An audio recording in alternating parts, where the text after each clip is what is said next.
Hi friends, how are you? આજે આપણે electrochemistry આજે આ લેક્ચરની અંદર આપણે જુદા જુદા પ્રકારની બેટરીનો અભ્યાસ કરવાનો છે. બેટરીને એ લોકોએ બે પ્રકારે વર્ગીકરણ કર્યું છે. એક પ્રાથમિક બેટરી અને બીજું આવશે દ્વિતીયક બેટરી. ઇંગ્લિશમાં ને પ્રાઇમરી સેલ કહેવાય અને શું કહેવાશે? દ્વિતીયક સેલ કહેવામાં આવે છે.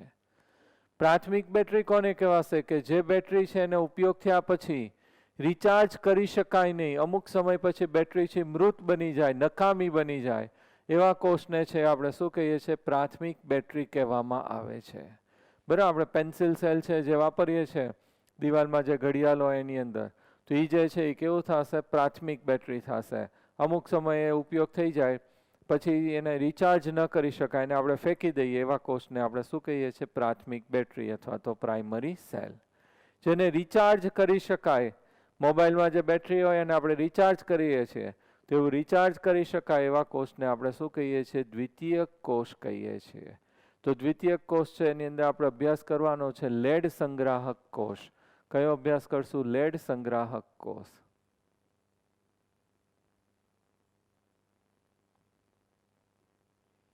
નિકલ કેડમિયમ કોષ. અને આની અંદર આપણે જે છે સૂકો કોષ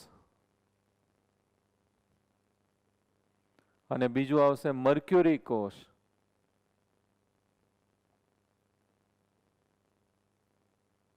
આ રીતે આપણે બંનેની અંદર બબે ઉદાહરણ છે એનો અભ્યાસ કરવાનો છે. ઓકે, તો ખાસ માઇન્ડમાં એ ક્લિયર હોવું જોઈએ, પ્રાથમિક કોષ અને દ્વિતીયક કોષ. જે બેટરી છે, જે કોષ છે, જે સેલ છે એને આપણે રિચાર્જ કરી શકીએ એવા કોષને શું કહીએ છીએ? દ્વિતીયક કોષ. જેને રિચાર્જ ન કરી શકાય, લાંબા સમય ઉપયોગ પછી નકામો બની જાય, મૃત બની જાય, એવા કોષને આપણે શું કહીએ છીએ? પ્રાથમિક કોષ. પ્રાથમિક કોષ છે એની અંદર પહેલો એ લોકોએ કોષ સમજાવ્યું છે સૂકો કોષ. તો આ જે સૂકો કોષ છે એને લેક્લાન્સ કોષ પણ કહેવામાં આવે છે. આપણે આ રીતે જે છે બેટરી જે છે, આ જે સેલ છે એને આપણે શું કહીએ છીએ? સૂકો કોષ. અને એને વૈજ્ઞાનિકનું નામ લેક્લાન્સ ઉપરથી લેક્લાન્સ કોષ પણ કહેવામાં આવે છે. તો પહેલું આપણે જોઈએ છે સૂકો કોષ. એને શું કહેવામાં આવે છે? લેક્લાન્સ કોષ. લેક્લાન્સ નામના વૈજ્ઞાનિકે આ શોધ્યું છે. એટલે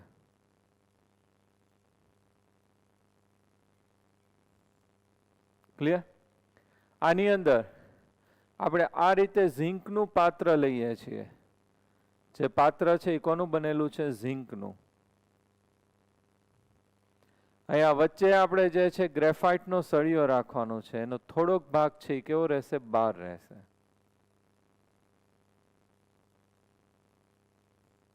ગ્રેફાઇટ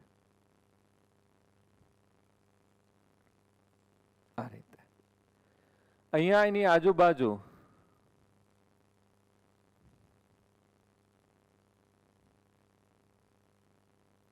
MnO2 અને કાર્બન છે એનું મિશ્રણ છે લેવામાં આવે છે. કોનું મિશ્રણ આપણે લઈએ છીએ? MnO2 અને કાર્બન છે એનું મિશ્રણ છે લેવામાં આવે છે. પછી આપણે લઈએ છીએ ZnCl2 અને NH4Cl ની લુગદી લઈએ છીએ, પેસ્ટ. ખરેખર આ બધું મિશ્રણ જ હોય, પણ હું સમજાવવા માટે આ રીતે અહીંયા દર્શાવું છું. બાકી આ વચ્ચે કોઈ એવો પડદો ન હોય બેને જુદા પાડતા, બધું મિશ્રણ જ હશે. ZnCl2 અને NH4Cl. ક્લિયર? તો આ રીતે જે કોષ આપણે ઉપયોગમાં લઈએ છીએ બેટરીનો, એને આપણે સૂકો કોષ અથવા તો શું કહીએ છીએ? લેક્લાન્સ કોષ કહેવામાં આવે છે. ક્લિયર? આખું પાત્ર છે એ કોનું બનેલું હશે? ઝીંકનું. અહીંયા જે છે ગ્રેફાઇટનો આપણે સળિયો રાખીએ છીએ, થોડોક ભાગ છે એ સેલમાં ઉપર હોય એ રીતે બહાર રહેશે. એની આજુબાજુ પહેલું સ્તર કોનું હશે? MnO2 અને કાર્બન. અને પછી ZnCl2 અને NH4Cl નું પેસ્ટ એટલે કે લુગદી એની અંદર ભરેલી હશે. ટૂથપેસ્ટ કેવું હોય? Semi solid. એવું આ બેનું મિશ્રણ હશે. અહીંયા આજુબાજુ જે છે અવાહક પડદાનું છે સ્તર લગાડેલું હોય છે. બરાબર? આ જે નીચેનો ભાગ છે એ કઈ રીતે કાર્ય કરશે? એનોડ. અને આ જે ઉપર ગ્રેફાઇટ છે એ કઈ રીતે કાર્ય કરશે? કેથોડ. કઈ રીતે કાર્ય કરે છે? કેથોડ. અહીંયાથી આપણે આ રીતે છે એક્સટર્નલ સર્કિટ કોપર વાયરથી આ રીતે કનેક્ટ કરીએ. આપણે નાના હતા ત્યારે એવો અભ્યાસ કરતા હતા આપણે. અહીંયા વચ્ચે જે છે આ રીતે લેમ્પ રાખીએ તો લેમ્પ છે કનેક્ટ કરીએ એટલે શું થાય? ઓન થાય, ચાલુ થતો હતો આ રીતે એનોડથી કેથોડ. તો આ રીતે ઇલેક્ટ્રોનનું છે વહન થાય અને પ્રક્રિયા થશે. ટોર્ચ છે તો એની અંદર આ રીતે કામ કરતું હોય. તો આ રીતે જે સેલ છે એની અંદર આ નીચેનો ભાગ છે એ કોનો બનેલો હશે? એનોડ. તો એનોડ ઉપર છે એ શું થાય? હંમેશા ઓક્સિડેશન. તો આ રીતે રિએક્શન લખાય એનોડ ઓક્સિડેશન પોઝિટિવ ચાર્જ. અહીંયા ચાર્જની જરૂર નથી. એનોડ છે એનું આપણે શું કરીએ છીએ? ઓક્સિડેશન. તો ઓક્સિડેશન છે આપણે એનોડનું કરીએ તો Zn છે એનું શેમાં રૂપાંતર થશે? Zn+2 માં. Zn છે એનું શેમાં રૂપાંતર થશે? Zn+2 માં. +2 ઇલેક્ટ્રોન છે એની અંદર મુક્ત થશે. આ 2 ઇલેક્ટ્રોન છે એ ક્યાં આવી જશે? આ બાજુ આવી જશે. હવે આની અંદર 2 ઇલેક્ટ્રોન કેથોડ, આને આપણે શું કીધું છે? ગ્રેફાઇટને કેથોડ. કેથોડ ઉપર કઈ પ્રક્રિયા થશે? રિડક્શન. કોનું રિડક્શન માં? પહેલા કેટલા ઇલેક્ટ્રોન આવે છે? 2. તો 2 ઇલેક્ટ્રોન તો આપણે લખી જ નખાય. Plus NH4 positive. આ જે NH4Cl છે એમાંથી શું આવશે? NH4 positive. તો અહીંયાથી 2 મોલ NH4 પોઝિટિવ.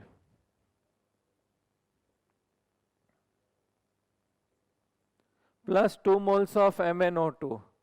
અહીંયાથી MnO2. જો દરેકમાંથી કંઈક આવશે. આમાંથી કેટલા આવ્યા? 2 ઇલેક્ટ્રોન. આમાંથી 2 મોલ NH4 પોઝિટિવ અને આમાં 2 મોલ શું આવશે? MnO2. તો પ્લસ MnO2 અહીંયા આપણે ઉપયોગમાં લઈએ છીએ. તો અહીંયા પ્રક્રિયા થશે. આ એક H પોઝિટિવ, આ H પોઝિટિવ, 2 ઇલેક્ટ્રોન અને 1 ઓક્સિજન એટલે શું બની જશે? H2O. આ જે NH4 પોઝિટિવ માંથી H પોઝિટિવ દૂર થાય તો 2 મોલ આપણને શું મળશે? NH3 પ્લસ MnO2 માંથી 1 ઓક્સિજન છે H2 માં વયું ગયું તો 2 Mn અને 3 ઓક્સિજન વધ્યા એટલે શું બની ગયું? Mn2O3. ક્લિયર? 1 ઇલેક્ટ્રોન થી પણ દર્શાવાય. બુકમાં આપણે 1 ઇલેક્ટ્રોન થી લોકોએ દર્શાવ્યું છે. તો 1 ઇલેક્ટ્રોન થી આપણે દર્શાવીએ તો આ રીતે એનું આપણને રિએક્શન છે જોવા મળે છે. MnO2 વત્તા 1 ઇલેક્ટ્રોન વત્તા NH4 પોઝિટિવ. તો સેમ ઓલાની જેમ આ NH4 પોઝિટિવ છે એની જગ્યાએ શું બની જશે? NH3 પ્લસ MnO અને એની સાથે એક ઓક્સિજન O નેગેટિવ અને અહીંયાથી જે દૂર થયો H પોઝિટિવ ના ઇલેક્ટ્રોન એટલે અહીંયા શું આવી જશે? OH. આ રીતે લખે છે. મેં આખું બેલેન્સ કરીને ઉપર તમને સમજાવ્યું છે પણ ઘણીવાર બુકમાં આ રીતે લખેલું હોય તો તમને ખબર પડવી જોઈએ. હવે જ્યારે આ કોષ છે એ વપરાય ત્યારે આ રીતે પ્રક્રિયા થશે. એનોડ ઉપર ઓક્સિડેશન. Zn નું સમારૂપાંતર થશે Zn+2 ઇલેક્ટ્રોન. કેથોડ ઉપર રિડક્શન થાય. આ જે 2 ઇલેક્ટ્રોન આવે ઈ અહીંયાથી MnO2 અને અહીંયાથી શું વપરાશે? NH4 positive. તો બધા વચ્ચે જે છે એ શું થશે? પ્રક્રિયા થઈને અહીંયા MnO OH માં રૂપાંતર થશે અથવા તો Mn2O3 માં રૂપાંતર થશે. તો કોષ જ્યારે કાર્ય કરે ત્યારે આ Mn છે એનો ઓક્સિડેશન સ્ટેટ ગણતરી કરીએ તો કેટલો થશે? +4. ઓક્સિજન -2 2 મોલ છે એટલે -4. ઓલી સાઈડ જાય એટલે +4. અહીંયા Mn નો ઓક્સિડેશન સ્ટેટની ગણતરી કરીએ તો -2 -4 +1 એટલે કેટલું થઈ જશે? +3. તો રાસાયણિક પ્રક્રિયા થાય અથવા તો કોષ વપરાય ત્યારે એનો ઓક્સિડેશન આંક જે છે એ +4 માંથી +3 માં રૂપાંતર થાય છે. હવે આને મારે રિચાર્જ કરવું હોય તો ઊંધું કરવું પડે. Mn નો ઓક્સિડેશન આંક +3 માંથી કેટલો કરવો પડે? +4. કોષ વપરાય ત્યારે એનો ઓક્સિડેશન આંક છે +4 માંથી શું થાય છે? +3. પણ મારે એને રિચાર્જ કરવું હોય તો પાછું +3 માંથી શું કરવું પડશે? +4. અને એવું સહેલાઈથી થઈ શકતું નથી. તેથી આ કોષ છે એને રિચાર્જ કરી શકાતો નથી. લાંબા સમયના ઉપયોગ પછી આ કોષ છે કેવો બની જાય છે? નકામો બની જાય છે અને આપણે ફેંકી દેવો પડે છે. તેથી આ કોષને આપણે શું કહીએ છીએ? પ્રાથમિક કોષ કહેવામાં આવે છે. પ્રાઇમરી સેલ આપણે કહીએ છીએ. અહીંયા જે વિદ્યુત પ્રવાહ ઉત્પન્ન થાય એ કેટલો થશે? 1.5 વોલ્ટ વિદ્યુત પ્રવાહ છે ઉત્પન્ન થશે. તમારે 3 વોલ્ટ જોતો હોય તો 2 સેલ આપણે રાખીએ છીએ ઘણીવાર. વધારે જોતો હોય તો 3 સેલ, અમુક ટોઈસમાં છે 4 સેલ આપણે નાખવા પડે. તો જેમ વિદ્યુત પ્રવાહ આપણે અહીંયા વધારે જોતો એમ કોષ છે એ આપણે સેલ છે એ વધારે મૂકવાના. બીજું એક ક્વેશ્ચન એ રીતે પૂછાય છે કે અહીંયા જે છે આપણે Zn+2 જે છે એ ઉત્પન્ન થાય છે, આ Zn+2, અને અહીંયા શું ઉત્પન્ન થાય છે? NH3. તો આ બે જોડાઈને સંકીર્ણ બનાવશે Zn NH3 4, 2 પોઝિટિવ સંકીર્ણ ઉત્પન્ન થાય છે. ઓકે, તો આ રીતે એનું સંકીર્ણ બને છે. ટેટ્રા અમોનિયમ Zn, એટલે અહીંયા જે છે એ શું દર્શાવે છે? Zn માં પાછળ હશે Cl, એટલે શું લખાશે? ઝિંક જ લખાશે. આગળ હોય તો ઝિંકેટ થાય, પણ જે પોઝિટિવ ચાર્જ છે એટલે પાછળ છે એ આપણને Cl2 કઈ રીતે હોય. તો અહીંયા ટેટ્રા અમોનિયમ ઝિંક 2 આયન એ રીતે એનું નામ થશે, અને આ રીતે આપણને સંકીર્ણ આની અંદર છે ઉત્પન્ન થશે. ક્લિયર? અને આ કોષ છે એને આપણે સૂકો કોષ કહીએ છીએ, પણ ખરેખર આ કોષ છે એ સૂકો કોષ નથી, કારણ કે આ રીતે તમે સંતુલિત કરીને લખો તો અહીંયા શું ઉત્પન્ન થશે? H2O. H2O એટલા માટે અંદર ભીનું હોય. નાના હોય ત્યારે આપણે રમતા હોય, સેલ તોડીને કાઢીએ તો કાર્બનના લીધે અંદર બ્લેક કલરનો પાવડર અને સહેજ ભીનો નીકળશે. એટલે ખરેખર આ કોષ છે એ સૂકો કોષ નથી, કારણ કે એની અંદર શું હશે? H2O ના લીધે ભેજ રહેલો હશે. ક્લિયર? તો આ જે કોષ છે એ કયો કોષ થશે? પ્રાથમિક કોષ. આ રીતે તમારે સાંકેતિક ડાયાગ્રામ છે ડ્રો કરવાનું, ટેક્સ્ટબુકની જેમ 3D ડ્રો કરવાની જરૂર નથી. હવે બીજો કોષ છે, કયો છે? મર્ક્યુરી કોષ. તો આપણે ઈ જોઈ લઈએ. હવે આપણે બીજો કયો કોષ જોઈએ છે? મર્ક્યુરી કોષ.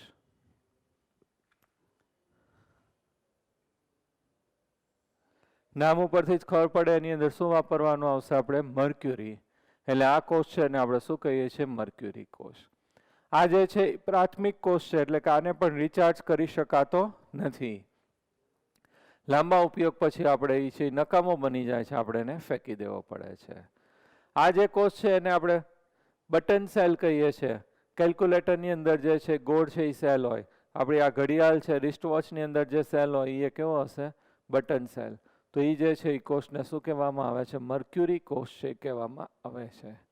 એની અંદર આ રીતે રચના હોય છે, ગોળ આકારનો આ રીતે સેલ હોય છે.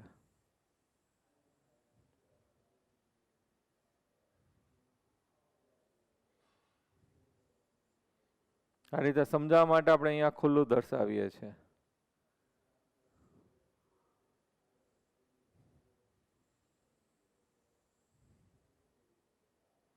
ક્લિયર?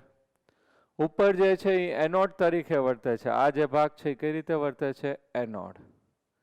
અને આ ઉપર જે લગાડેલું હોય એને શું કહેવામાં આવે છે? Anode cap. ખરેખર તમે જો તો સ્ટીલનો ગોળ છે એ સેલ હોય, અને આ રીતે છે બંધ કરેલો હોય, ઉપરની નીચેનો આ રીતે છે ડબ્બાની જેમ બંધ થઈ ગયું હોય.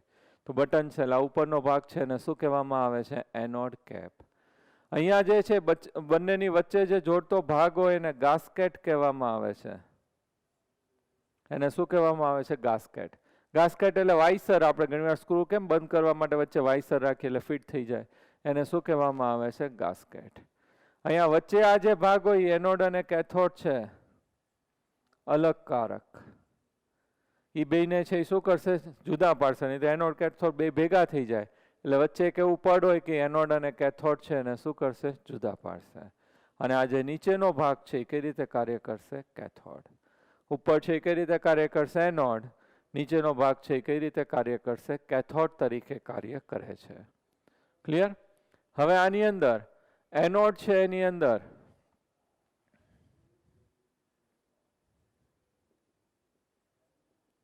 એનોડમાં ઝિંક સાથેનું સરંસ વાપરવામાં આવે છે. ઝિંકનો મર્ક્યુરી સાથેનો સરંસ કહેવામાં આવે છે. ZnHg વડે દર્શાવીએ છીએ. મર્ક્યુરી સાથેનો સરંસ એમાલ્ગમ કહેવામાં આવે છે. ઝિંક અમાલ્ગમ. કોઈ પણ ધાતુને મર્ક્યુરીમાં ઓગાડીએ એટલે એને શું કહેવામાં આવે? સરંસ અથવા તો એમાલ્ગમ. ઝિંકને ઓગાડીએ તો ઝિંક અમાલ્ગમ કહેવામાં આવે છે. ખાસ આની અંદર આપણે અભ્યાસ કરી નાખ્યો છે કે આનો ઓક્સિડેશન આંક જ્યારે મર્ક્યુરીમાં ઓગળે ત્યારે કેવો હશે? 0 હોય છે. અહીંયા કેથોડ તરીકે HgO અને કાર્બનની લુગદી લેવામાં આવે છે. કેથોડ તરીકે આપણે શું લઈએ છીએ? HgO અને કાર્બનની લુગદી એટલે શું કહેવાશે? પેસ્ટ આપણે લઈએ છીએ. પછી વિદ્યુત વિભાજ્ય તરીકે KOH અને ZNO ની લુગદી લેવામાં આવે છે.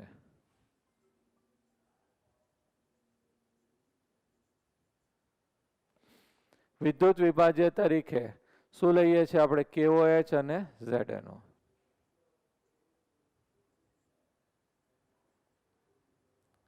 ક્લિયર? તો આ રીતે આપણે છે લઈએ છીએ. એનોડ ઉપર છે એ શું થશે? ઓક્સિડેશન પ્રક્રિયા. ZnHg ઝિંક અમાલ્ગમ, અહીંયા એનું છે એ શું થશે? ઓક્સિડેશન. અને આ જે છે આપણે વચ્ચે વિદ્યુત વિભાજ્ય છે KOH છે, એમાંથી શું આવશે? OH minus. પ્રક્રિયામાં શું આવશે? OH minus. KOH માંથી આવશે. તમને એમ થાય કે OH ક્યાંથી આવ્યો? જાદુ નથી થતું. આજે વિદ્યુત વિભાજ્ય તરીકે KOH ઉમેરીએ છીએ, એમાંથી OH માઇનસ આવશે. Zn નું ઓક્સિડેશન થાય, અહીંયા એનો ઓક્સિડેશન આ કેવો હશે? 0. તો Zn છે એનું ઓક્સિડેશન થઈને શેમાં રૂપાંતર થશે? Zn+2 અને 2 ઇલેક્ટ્રોન છે એ શું થશે? મુક્ત થાય. આ OH નેગેટિવ અને OH નેગેટિવ ખાસ ધ્યાનથી જોજો. તો અહીંયાથી ઓક્સિજન છે એ દૂર થાય. ઓક્સિજન દૂર થાય એટલે ઓક્સિજન છે કઈ રીતે દૂર થાય? 2 ઇલેક્ટ્રોન લઈને દૂર થાય એટલે ઓક્સિજન -2 થાય. H ઉપર નેગેટિવ ચાર્જ છે, આ -2 એટલે અહીંયા કેવો ચાર્જ આવશે? +2. +2 અને -1 એટલે હાઇડ્રોજન ઉપર કયો વીજભાર આવશે? +1. આ H પોઝિટિવ અને OH નેગેટિવ જોડાઈને શું બની જશે? H2O. સમજાય છે? અને આ O2 નેગેટિવ છે અહીંયા Z+2 સાથે જોડાઈને શું બનાવી દેશે? ZNO. ક્લિયર? ZnHg ઝિંક અમાલ્ગમ લીધું છે, પ્લસ OH નેગેટિવ ક્યાંથી આવશે? વિદ્યુત વિભાજ્યમાંથી. એમાંથી એક OH નેગેટિવ માંથી O-2 દૂર થાય એટલે હાઇડ્રોજન છે એના ઉપર અહીંયા માઇનસ છે, પણ આનો -2 એટલે +2 થઈ જાય એટલે H કેવું થઈ જશે? પોઝિટિવ. H પોઝિટિવ અને OH નેગેટિવ શું બની જશે? H2O. ઝિંકનું Zn+2 અને આ એના 2 ઇલેક્ટ્રોન અને O-2 અહીં જોડાઈ જાય એટલે શું બની ગયું? ZnO બની ગયું આપણી પાસે. હવે કેથોડની પ્રક્રિયા જોઈ લઈએ. રિડક્શન. એનોડ ઉપર કઈ પ્રક્રિયા હોય? ઓક્સિડેશન. Cathode reduction.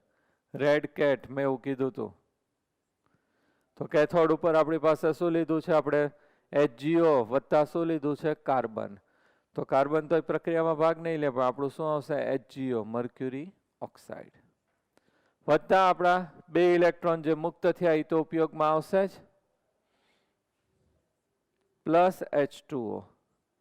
આ જે પાણી ઉત્પન્ન થયું હોય અહીંયા પ્રક્રિયામાં ભાગ લેશે. તો આ HgO અહીંયા મુક્ત થઈને મર્ક્યુરી ઓક્સાઇડ માંથી શું બની જશે? મર્ક્યુરી. અહીંયા +2. આ કઈ રીતે વિભાજિત થાય? Hg+2 plus O-2. Hg+2 2 electron સ્વીકારીને શેમાં રૂપાંતર થઈ ગયું? Hg માં. અને હવે O2- અને H2O જોડાઈને શું બનશે? 2OH-. ક્લિયર? તો આ રીતે કેથોડ ઉપર પ્રક્રિયા થશે. હવે આપણે કોષ પ્રક્રિયા છે લખીએ. તો વિરુદ્ધ દિશામાં એ કેન્સલ થઈ જાય. તો શું કેન્સલ થશે? 2 electron 2 electron, H2O H2O, 2OH 2OH cancel, ZnHg zinc amalgam plus HgO gives શું વધ્યું આપણી પાસે? Hg plus ZnO. ઓકે, તો આ રીતે આ પ્રક્રિયા છે ને આપણે દર્શાવી શકાય. આની અંદર 1.35 વોલ્ટ છે વિદ્યુત પ્રવાહ ઉત્પન્ન થાય છે. MCQમાં ડાયરેક્ટ પૂછાય છે એટલે ખાસ યાદ રાખજો. વિદ્યુત પ્રવાહ છે કેટલો ઉત્પન્ન થશે? 1.35 વોલ્ટ. તો આ જે કોષ છે ને આપણે શું કહીએ છીએ? મર્ક્યુરી કોષ. ક્લિયર? મેઇન આટલું તમારે યાદ રાખવાનું. એનોડ ઉપર શું વાપરીએ છીએ? ઝિંક અમાલ્ગમ, ઝિંક સરસ. કેથોડ ઉપર HgO અને કાર્બનની લુગદી. વિદ્યુત વિભાજ્ય તરીકે શું વાપરવામાં આવે છે? KOH અને ZnO. આ એનોડ ઉપર હોય એટલે ઝિંક અમાલ્ગમ છે, આ 2OH નેગેટિવ સાથે પ્રક્રિયા થઈને ZnO plus 2 electron plus H2O. Cathode ઉપર HgO, આપણું આ જે છે HgO વત્તા 2 electron plus H2O gives Hg plus 2OH negative. અને આ આપણને કોષ પ્રક્રિયા મળશે. અને કેટલો વિદ્યુત પ્રવાહ ઉત્પન્ન થાય છે 1.35 વોલ્ટ. આ કોષ છે એ પ્રાથમિક કોષ છે. અમુક સમય ઉપયોગમાં લીધા પછી આ ડિસ્ચાર્જ થઈ જાય એટલે આપણે એને ફેંકી દેવો પડે અને રિચાર્જ કરી શકાતો નથી. તો હવે આવા કોષ છે ને આપણે શું કહીએ છીએ? પ્રાથમિક કોષ. હવે આપણે અભ્યાસ કરશું. કયો કરશું? દ્વિતીયક કોષનો અભ્યાસ કરવાનો છે. તો અહીંયા દ્વિતીયક કોષ છે આપણે કોને કીધું તો કે જેને રિચાર્જ કરી શકાય, પુનઃજીવિત કરી શકાય એવા કોષને આપણે શું કહીએ છીએ? દ્વિતીયક કોષ. મોબાઈલમાં આપણે ચાર્જ કરીએ છીએ તો એમાં દ્વિતીયક કોષ હોય, લિથિયમ બેટરી હોય સામાન્ય રીતે. હવે અત્યારે આપણે લેડ સંગ્રાહક કોષ છે એનો આપણે અભ્યાસ કરવાનો છે દ્વિતીયક કોષમાં. તો લેડ સંગ્રાહક કોષ એટલે કયું થશે? જે કાર કે સ્કૂટરની અંદર જે બેટરી આપણે વાપરીએ છીએ લેડ સંગ્રાહક કોષ છે એ કહેવાશે. ઘણીવાર કારની બેટરી ઉતરી જાય એટલે આપણે એને છે રિચાર્જ કરવા મોકલીએ છીએ. ચાર્જિંગ થઈ જાય એટલે પછી પાછી છે એ વાપરી શકાય. આવી રીતે 2 થી 3 વાર છે રિચાર્જ કરી શકાય. એવું નથી કે એક બેટરી લીધી હોય તો લાઈફ ટાઈમ તમે એને ઉપયોગમાં લઈ શકો. અમુક સમય પછી પાછી છે રિચાર્જ ન થાય એટલે આપણે ખર્ચો છે એ કરવો પડે. તો આ જે લેડ સંગ્રાહક કોષ છે એની અંદર આપણે આ રીતે પાત્રની અંદર 38 to 40%, NCERT માં 40% લખે છે, અમુક રેફરન્સ બુકમાં 38% લખે છે. MCQ માં ગમે એ આપ્યું હોય તમને ખબર પડવી જોઈએ 38 to 40%. H2SO4 સોલ્યુશન લેવાનું છે. H2SO4 સોલ્યુશન આપણે લઈએ છીએ સલ્ફ્યુરિક એસિડ. એ કેટલું હશે? 38 to 40%. અહીંયા આપણે 2 પ્લેટ રાખીએ છીએ. એક પ્લેટ જે છે એ PB ની બનેલી છે અને બીજી પ્લેટ જે છે એના ઉપર PbO2 નું કોટિંગ કરેલું હોય છે આ રીતે. PbO2. તો આ જે છે લેડની પટ્ટી છે અને આ લેડની પટ્ટી ઉપર કોનું કોટિંગ કરેલું હશે? PbO2. એટલે આપણે અછબડા નીકળ્યા કેમ ફોડકા થયા એવું એની સપાટી ઉપર થઈ ગયું હશે. આ જે છે એ એનોડ તરીકે કાર્ય કરશે અને આ જે છે કઈ રીતે કાર્ય કરશે? કેથોડ તરીકે કાર્ય કરશે. અહીંયા બધામાં જે વિદ્યુત પ્રવાહ ઉત્પન્ન થાય છે એટલે રાસાયણિક ઉર્જાનું શેમાં રૂપાંતર થશે? વિદ્યુત ઉર્જામાં રૂપાંતર થશે. બરાબર, ખાસ આપણને ખબર પડવી જોઈએ. તો હવે આ જે છે એની અંદર આપણે ઓક્સિડેશન રિડક્શન પ્રક્રિયા જોઈ લઈએ. આ જે છે એનોડ એટલે એનોડ ઉપર છે એ શું થશે? ઓક્સિડેશન. ખાસ ધ્યાનથી જોવાની પ્રક્રિયા. એનોડ અને એનોડ ઉપર કઈ પ્રક્રિયા થશે? ઓક્સિડેશન. ઓક્સિડેશન છે કોનું થશે? આ PB નું. અહીંયા જે PB રાખ્યો છે એનું શું થશે? ઓક્સિડેશન. તો PB સોલિડ નું શેમાં રૂપાંતર થશે? Pb+2 અને 2 ઇલેક્ટ્રોન જે છે એની અંદર છે એ શું થાય છે? મુક્ત થાય છે. ક્લિયર? એટલે તો આપણને ખબર પડે કે જે પટ્ટી રાખ્યું એનું શું થાય? ઓક્સિડેશન. ઓક્સિડેશન થાય એટલે ઇલેક્ટ્રોન છે એની અંદર છે એ શું થશે? મુક્ત થાય. તો PB નું ઓક્સિડેશન થાય Pb+2 અને 2 ઇલેક્ટ્રોન છે એની અંદર છે એ શું થશે? મુક્ત થશે. હવે આ જે છે Pb+2 આ દ્રાવણમાં આવે પણ દ્રાવણમાં H2SO4 છે એટલે 2H પોઝિટિવ અને શું હોય? SO4 2-. તો આ SO4 2- છે કોની સાથે જોડાઈ જશે? Pb+2 સાથે. PB સાથે પ્રક્રિયા નહીં કરે. અહીંયા SO4 2- દ્રાવણમાં હશે aqueous, પરંતુ એ PB છે એ નિષ્ક્રિય હોય એટલે એની સાથે ન જોડાય. પણ જેવું PB નું Pb+2 માં રૂપાંતર થઈને દ્રાવણમાં આવે ત્યારે એની સાથે છે એ જોડાશે અને ઇલેક્ટ્રોનનું સ્થાનાંતર આ બાજુ કરશે. તો અહીંયા Pb+2 બને. આ Pb+2 SO4 2- સાથે જોડાઈને શું બનાવશે? PbSO4. ક્લિયર? તો આપણે એનોડ ઉપર ઓક્સિડેશન પ્રક્રિયા એટલે ખરેખર તો આમ જ થાય. આ Pb0 ઓક્સિડેશન સ્ટેટમાંથી ઓક્સિડેશન થઈને શેમાં રૂપાંતર થઈ ગયું? Pb+2. પણ દ્રાવણમાં Pb+2 આવે તો દ્રાવણની આજમાં રહેલા SO4 2- સાથે જોડાઈને શું બનાવી નાખશે? PbSO4. હવે કેથોડ ઉપર રિડક્શન રિએક્શન. તો એની અંદર કયું છે? PbO2. અહીંયા જે છે આપણે કોનું સ્તર ચડાવેલું છે? PbO2. સોલિડ હોય. હવે આ PbO2 જે છે SO4 2- સાથે પ્રક્રિયા કરશે. આ દ્રાવણમાં SO4 2- સાથે પ્રક્રિયા કરે તો બીજું ખાસ અહીંયા જોજો, આ 2H પોઝિટિવ વત્તા SO4 2-. તો આ બીજું SO4 2 નેગેટિવ, એક અહીંયા 1 મોલ વપરાણું, 1 મોલ અહીંયા, SO4 2 નેગેટિવ. ખાસ ધ્યાનથી જોજો. 21 પ્લસ આ 2 ઇલેક્ટ્રોન તો હોય જ, પ્લસ આ જે પહેલું SO4 2 નેગેટિવ વપરાણું એનું 2H પોઝિટિવ, અને આ બીજું SO4 2 નેગેટિવ વપરાણું એનું 2H પોઝિટિવ, એટલે કેટલા થઈ જશે? 4H positive. H positive ions છે કેટલા થઈ જશે? 4H positive. તો આની અંદર આ જે છે PB, અહીંયાનો ઓક્સિડેશન આંક છે કેટલો હશે? +4. 2 ઇલેક્ટ્રોન સ્વીકારે એટલે કેટલો થઈ જશે? +2. PbO2 એટલે PB નો ઓક્સિડેશન આંક છે અહીંયા કેટલો હોય? +4. PB +4 અને ઓક્સિજન છે એ કેટલું હશે? -2. 2 ઓક્સિજન કેવું હોય? -2. તો આ PB +4 2 ઇલેક્ટ્રોન સ્વીકારીને શેમાં રૂપાંતર થઈ જશે? PB +2 માં. આ 2 ઇલેક્ટ્રોન છે એ સ્વીકારીને શેમાં રૂપાંતર થશે? PB +2. PB +2 અને SO4 2 નેગેટિવ એટલે પાછું શું બની જશે? PbSO4. પાછું આપણને શું મળી જશે? PbSO4.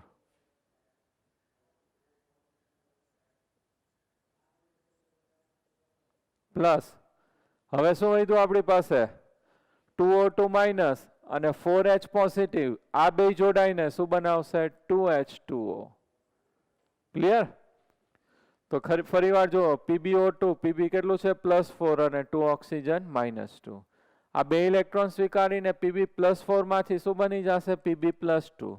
PB +2 અને SO4 2 માઇનસ એટલે પાછું શું બની ગયું? PbSO4. અને 4H પોઝિટિવ અને 2O2 નેગેટિવ એટલે શું બની જશે? 2H2O છે એ બની જશે.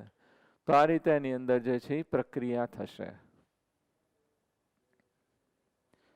કોષ પ્રક્રિયા લખવી હોય તો આપણે લખી શકીએ. શું થાય? વિરુદ્ધ દિશામાં છે આપણે કેન્સલ કરી શકીએ. તો આની અંદર જે છે શું આપણી પાસે વધશે? વિરુદ્ધ દિશામાં પહેલા તો આ ઇલેક્ટ્રોન કેન્સલ થઈ જાય, 2 ઇલેક્ટ્રોન કેન્સલ થશે. પછી આપણી પાસે જે છે એ બાકી શું વધ્યું? 4H પોઝિટિવ અને 2H2O તો રહેશે જ. તો કોષ પ્રક્રિયા લખી નાખીએ, PB વત્તા PbO2 પ્લસ આપણી પાસે છે H2SO4 લખી નખાય. આ SO4 2 માઇનસ, SO4 2 માઇનસ અને 4H પોઝિટિવ એટલે 2H2SO4 gives PbSO4 પ્લસ આ શું થશે? PbSO4. કેટલા મોલ થઈ ગયા? 2 મોલ PbSO4 અને 2H2O. ક્લિયર? તો આ જે છે એની શું થઈ ગઈ? કોષ પ્રક્રિયા. આ PbO2 અને H2SO4 પ્રક્રિયા કરીને શું ઉત્પન્ન કરે છે? PbSO4 plus H2O. પાણી એની અંદર છે ઉમેરાશે. આ જે H2SO4 આપણે શરૂઆતમાં લીધું છે 38 થી 40% સાંદ્રતા ધરાવતું, ત્યારે એની ઘનતા 1.25 to 1.30 ગ્રામ પર ml હોય છે. ક્લિયર? હવે જ્યારે આની અંદર પ્રક્રિયા થાય તો દરેક વખતે જો ખાસ ધ્યાનથી H2SO4 કન્ઝ્યુમ થાય અને પાણીના અણુ છે એની અંદર ઉમેરાશે. H2SO4 વપરાય એટલે આમાંથી H2SO4 વપરાય અને પાણી ઉમેરાય, H2SO4 વપરાય અને પાણી ઉમેરાય, તો એની દ્રાવણની સાંદ્રતા છે એ શું થશે? ઘટશે. તો દ્રાવણની સાંદ્રતા ઘટે ત્યારે આની ઘનતા ઘટીને 1.10 to 1.15 ગ્રામ પર ml થાય ત્યારે કોષ છે એ કાર્ય કરતો અટકી જાય. એની સાંદ્રતા ઘટે, ઘનતા આટલી ઘટે ત્યારે કોષ છે એ કાર્ય કરતો શું થઈ જશે? અટકી જાય. એટલે સમયાંતરે આની અંદર આ દ્રાવણ છે એ બદલવું પડે. આની અંદર એ લોકો પાણી કાઢી અને પાછું સાંદ્ર H2SO4 છે એ ઉમેરે છે. ક્લિયર? તો આ રીતે ખાસ આ એક છે આપણે ટેક્સ્ટ બુકમાં નથી આપેલું NCERTમાં, પણ ક્વેશ્ચન છે 1-2 વાર છે પૂછાઈ ગયું છે બોર્ડની અંદર. તો આપણને ખબર હોવી જોઈએ શરૂઆતમાં ઘનતા કેટલી હશે? 1.25 to 1.30 ગ્રામ પર ml. પરંતુ આ જે છે રાસાયણિક પ્રક્રિયા થાય એમાં H2SO4 વપરાય અને પાણી ઉમેરાય તો આની ઘનતા ઘટીને જ્યારે 1.10 to 1.15 ગ્રામ પર ml થાય ત્યારે કોષ છે કાર્ય કરતો બંધ થઈ જાય. એટલા માટે આપણે એની અંદર H2SO4 છે ઉમેરવું પડશે. હવે આને આપણે જ્યારે ચાર્જિંગ કરવું હોય તો પ્રક્રિયા કેવી કરવી પડશે? પ્રતિગામી પ્રક્રિયા કરવી પડશે. તો એનોડ અને કેથોડ પરનો PbOSO4 નું Pb અને PbO2 માં પરિવર્તન થશે, ઊંધી પ્રક્રિયા થાય. તો આ જે PbSO4 છે એનું શેમાં રૂપાંતર થશે? Pb અને PbSO4. વિરુદ્ધ વીજભારવાળા આયન સાથે ઊંચો વિદ્યુત પ્રવાહ પસાર કરતા તેનું છે ઊંધી પ્રક્રિયા થશે, રિવર્સિબલ રિએક્શન થશે, પ્રતિવર્તી પ્રક્રિયા થશે. PbSO4 નું શેમાં રૂપાંતર થાય? Pb અને PbO2 માં. એટલે કોષ છે એ શું થઈ જશે? રિચાર્જ છે એ થશે, એનું ચાર્જિંગ છે એ કરી શકાશે અને ફરીવાર ઉપયોગમાં લઈ શકાય. તો આનું ચાર્જિંગ કરીએ તો પ્રક્રિયા કેવી થશે? ઊંધી. PbSO4 અત્યારે Pb વત્તા PbO2 નું શેમાં રૂપાંતર થાય છે? PbSO4 માં. ચાર્જિંગ કરીએ તો આ જે PbSO4 છે એનું શેમાં રૂપાંતર થશે? Pb વત્તા PbO2 માં રૂપાંતર થાય છે. અત્યારે આપણે એક એનોડ અને એક કેથોડ રાખ્યો છે, તો વિદ્યુત પ્રવાહ છે એ કેટલો ઉત્પન્ન થશે? 2 વોલ્ટ વિદ્યુત પ્રવાહ ઉત્પન્ન થશે. તમારે વધારે જોતો હોય તો 2 એનોડ અને 2 કેથોડ રાખો તો 4 વોલ્ટ, 6 જોતો હોય તો 3 એનોડ અને 3 કેથોડ. કારની અંદર વધારે જોતો હોય 12 વોલ્ટ જોતો હોય તો 6 એનોડ અને 6 કેથોડ રાખવાની. અંદર પ્લેટો છે આપણે શું કરવાની? વધારી દેવાની. ક્લિયર? તો આવો જે કોષ છે એને આપણે શું કહીએ છીએ? લેડ સંગ્રાહક કોષ. આમાં લેડ વાપરીએ છીએ એટલે શું કહેવાશે? લેડ સંગ્રાહક કોષ. ઓકે. બીજો એક અગત્યનો છે નિકલ કેડમિયમ કોષ. તો એ જે છે કોષ છે એને આપણે છે ચાર્જ છે કરી શકીએ ને એની અંદર જે છે એ પ્રક્રિયા આ રીતે થાય છે. એની અંદર ડાયાગ્રામ કે એવું કંઈ સ્ટડી નથી કરવાનું, આપણે ખાલી રિએક્શન છે યાદ રાખવાનું છે.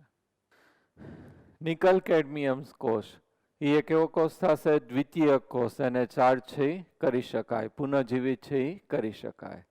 તો એની અંદર પ્રક્રિયા આ રીતે થાય છે. નિકલ કેડમિયમ એટલે નિકલ અને કેડમિયમ આપણે વાપરતા હશો, તો આ cadmium solid plus nickel, Ni જે છે એ હાઇડ્રોક્સાઇડ સાથે જોડાયેલો હોય છે એટલે 2 મોલ NiOH થ્રાઇસ. પ્રક્રિયા થશે. કેડમિયમ છે Cd, એની ઓક્સિજન સાથે જોડાઈને શું બનાવશે? CdO. આ 2 મોલ છે હું જુદા લખું જો, NiOH થ્રાઇસ. આનો ઓક્સિડેશન સ્ટેટ કેવો હશે? 0. આનો +3 અને આનો કેવો હશે? +3. તો બંનેમાંથી OH નેગેટિવ દૂર થાય એટલે અહીંયાનો એક OH નેગેટિવ, આનો OH નેગેટિવ, એટલે 2 OH નેગેટિવ દૂર થાય. તો અહીંયા જે છે એ શેમાં રૂપાંતર થઈ જશે? NiOH twice. અને આનું શેમાં રૂપાંતર થશે? NiOH twice. તો ઓક્સિડેશન આંક જે છે +3 હતો એમાંથી કેટલો થઈ ગયો? +2. એટલે એનું શું થશે? રિડક્શન થશે.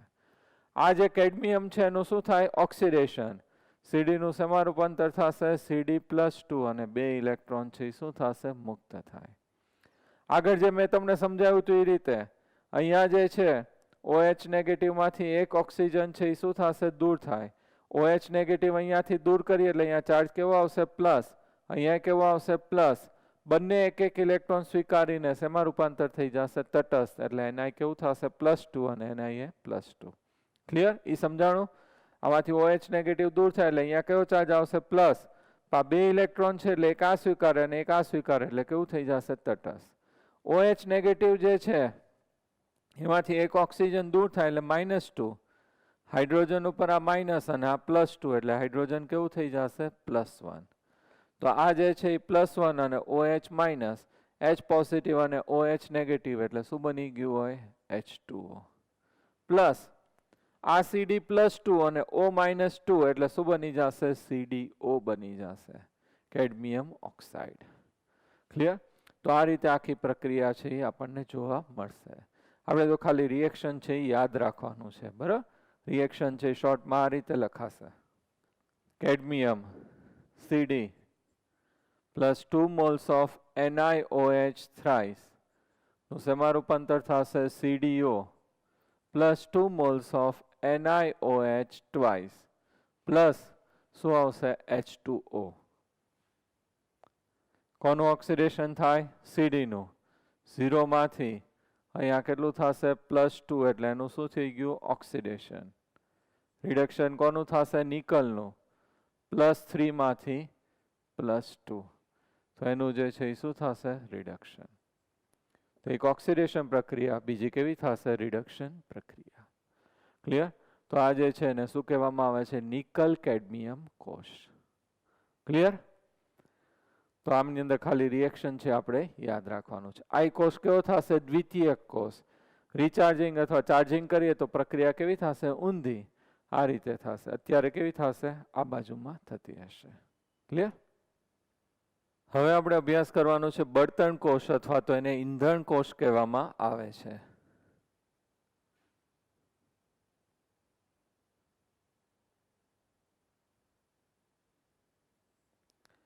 સામાન્ય રીતે જે વિદ્યુત પ્રવાહ છે આપણે ઉત્પન્ન કરીએ છીએ, તો આ જે વિદ્યુત પ્રવાહ આપણે ઉત્પન્ન કરીએ તો ઇલેક્ટ્રિસિટી છે થર્મલ પાવર સ્ટેશનની અંદર ઉત્પન્ન થાય.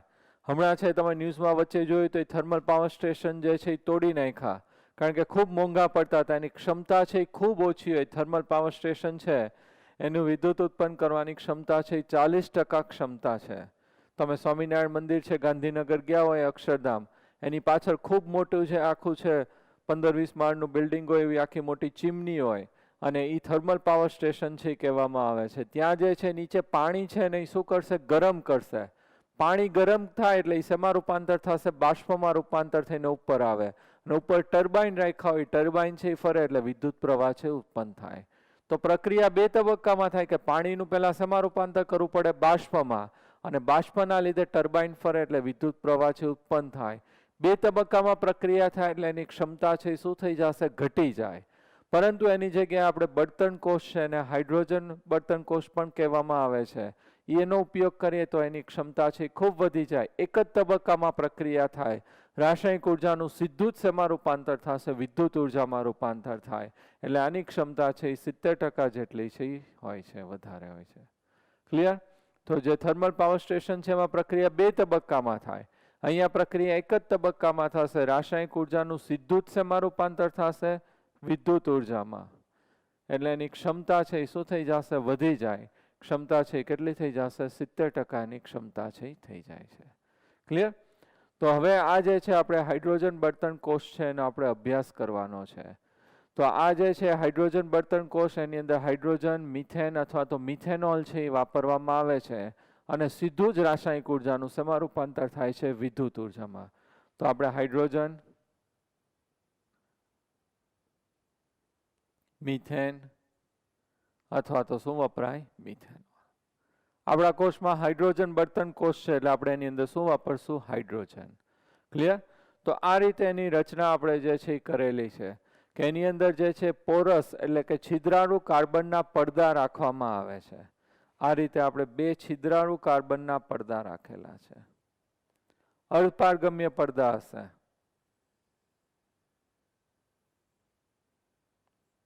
આ કાર્બનના પડદા, પડદો. આ કાર્બનનો શું થશે? પડદો.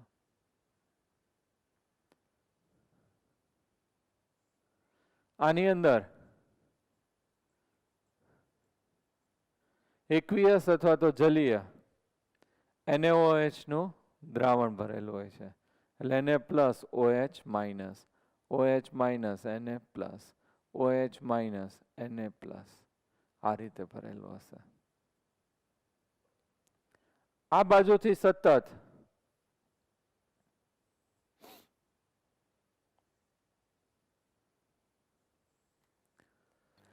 આ રીતે ગોઠવણી કરવામાં આવે છે.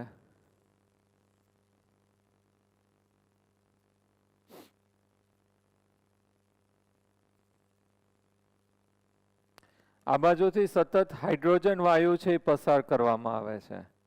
અને આ બાજુથી સતત કયો વાયુ પસાર કરીએ છીએ? ઓક્સિજન વાયુ. જે બાજુથી હાઇડ્રોજન વાયુ પસાર કરીએ એને એનોડ કહેવામાં આવે. એ કઈ રીતે કાર્ય કરશે? એનોડ. અને આ જે છે ઓક્સિજન વાયુ પસાર કરીએ કઈ રીતે કાર્ય કરશે? કેથોડ. ખરેખર આખો આ રૂમ જેવી મોટી રચના હોય, તમારે ફિઝિક્સમાં આવશે ડિટેલમાં. અત્યારે તો હું ખાલી સાંકેતિક એનો ડાયાગ્રામ છે એ ડ્રો કરું છું. અહીંયા જે છે આપણે કાર્બન છે એના પોરસ છિદ્રાળુ પડદો લીધો છે. વચ્ચે NaOH નું દ્રાવણ છે આપણે ભરેલું છે. આ બાજુથી સતત હાઇડ્રોજન વાયુ છે પસાર કરીએ છીએ. કઈ રીતે કાર્ય કરશે? એનોડ. આ બાજુથી ઓક્સિજન વાયુ છે આપણે પસાર કરીએ છીએ. કઈ રીતે કાર્ય કરશે? કેથોડ. પાછળ આમાં આખું બધું સર્કિટ ને હોય, બધું કનેક્ટ હશે એકબીજા સાથે. અહીંયા પ્લેટિનમ અથવા તો પેલેડિયમ નો ભૂકો ઉદ્દીપક તરીકે વાપરવામાં આવે છે. પ્લેટિનમ અથવા તો પેલેડિયમ આપણે કઈ રીતે વાપરીએ છીએ? ઉદ્દીપક તરીકે વાપરીએ છીએ. તો આપણે આ રીતે એની રચના કરી છે. હવે આ બાજુથી આપણે હાઇડ્રોજન વાયુ પસાર કરીએ છીએ. કઈ રીતે કાર્ય કરશે? એનોડ તરીકે કાર્ય કરે છે.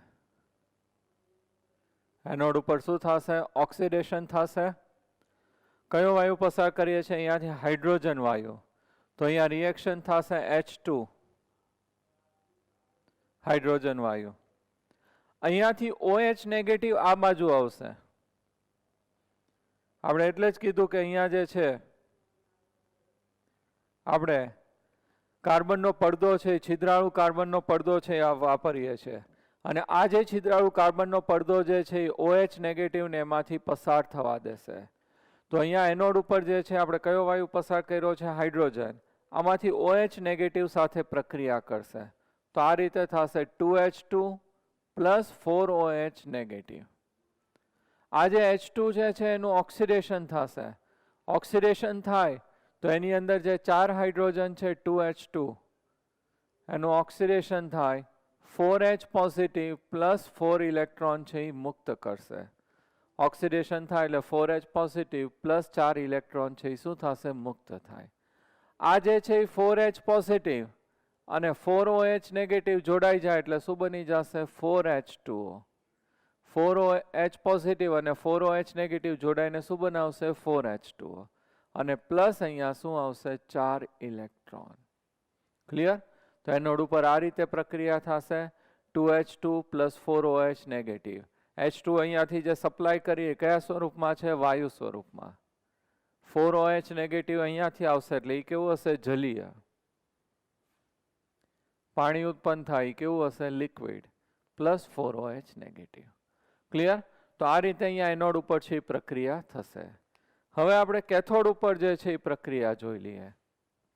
તો કેથોડ ઉપર કયો વાયુ પસાર કરીએ છીએ? ઓક્સિજન વાયુ. તો એ તો પ્રક્રિયામાં ભાગ લે જ. તો કેથોડ રિડક્શન રિએક્શન. કયો વાયુ પસાર કરીએ છીએ અહીંયા? ઓક્સિજન વાયુ.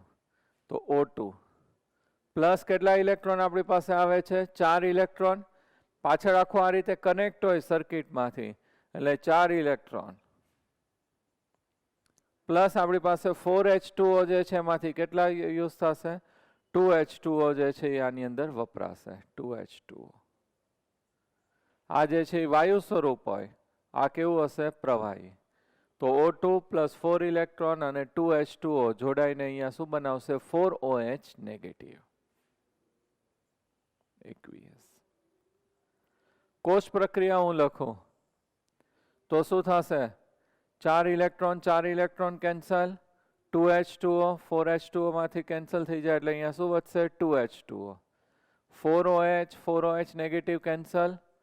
સો 2H2 gaseous plus O2 gaseous gives 4H2O માંથી 2 કેન્સલ થઈ ગયા એટલે 2H2O લિક્વિડ ઉત્પન્ન થશે.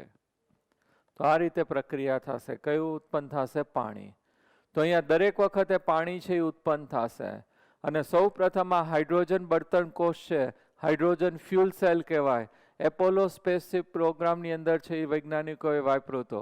અને એની અંદર જે H2O લિક્વિડ હોય એ જે છે ડ્રિંકિંગ પર્પઝથી વપરાશે. પાણી પીવા માટે છે એ ઉપયોગમાં લેવાશે. સાયન્ટિસ્ટ ઉપર આંટો મારવા ગયા હોય સ્પેસમાં અને તરસ લાગે તો આ જે પાણી ઉત્પન્ન થાય એનાથી પેટ છે મારી શકાય, પી શકાય. પાણી છે ઉપયોગમાં લઈ શકાશે. ક્લિયર? તો આ જે છે હાઇડ્રોજન બળતણ કોષ છે થશે. હવે એના ફાયદા શું છે? તો એના આપણે છે ફાયદા જે છે, પહેલું તો શું થશે? જે થર્મલ પાવર સ્ટેશનમાં ઇલેક્ટ્રિક કરંટ ઉત્પન્ન થાય એની ક્ષમતા કેટલી હતી? 40%. અહીંયા ક્ષમતા એની કેટલી છે? 70%. બીજું, ઓલાની અંદર પાણીને બાષ્પમાં રૂપાંતર કરવું હોય તો શું થશે? તમારે એની અંદર નીચેથી કોલસાથી કે એનાથી દહન કરવું પડે. પાણી છે એને આપણે ગરમ કરી અને પાણીનું બાષ્પમાં રૂપાંતર થાય. તો એના લીધે કોલસો કે આપણે ઉપયોગમાં લઈએ અને તો એના લીધે જે છે એ વાતાવરણમાં પ્રદૂષણ છે ઉત્પન્ન થાય.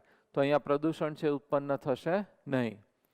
પછી ત્રીજું જે છે ઓલાની અંદર છે નોઇઝ પોલ્યુશન થશે. ટર્બાઇન નહીં ફરતા હોય, બાષ્પ એકદમ છૂટી પડે તો અવાજ આવે આજુબાજુ નજીક રહેતા એને. તો આની અંદર કોઈ નોઇઝ પોલ્યુશન છે એ થશે નહીં.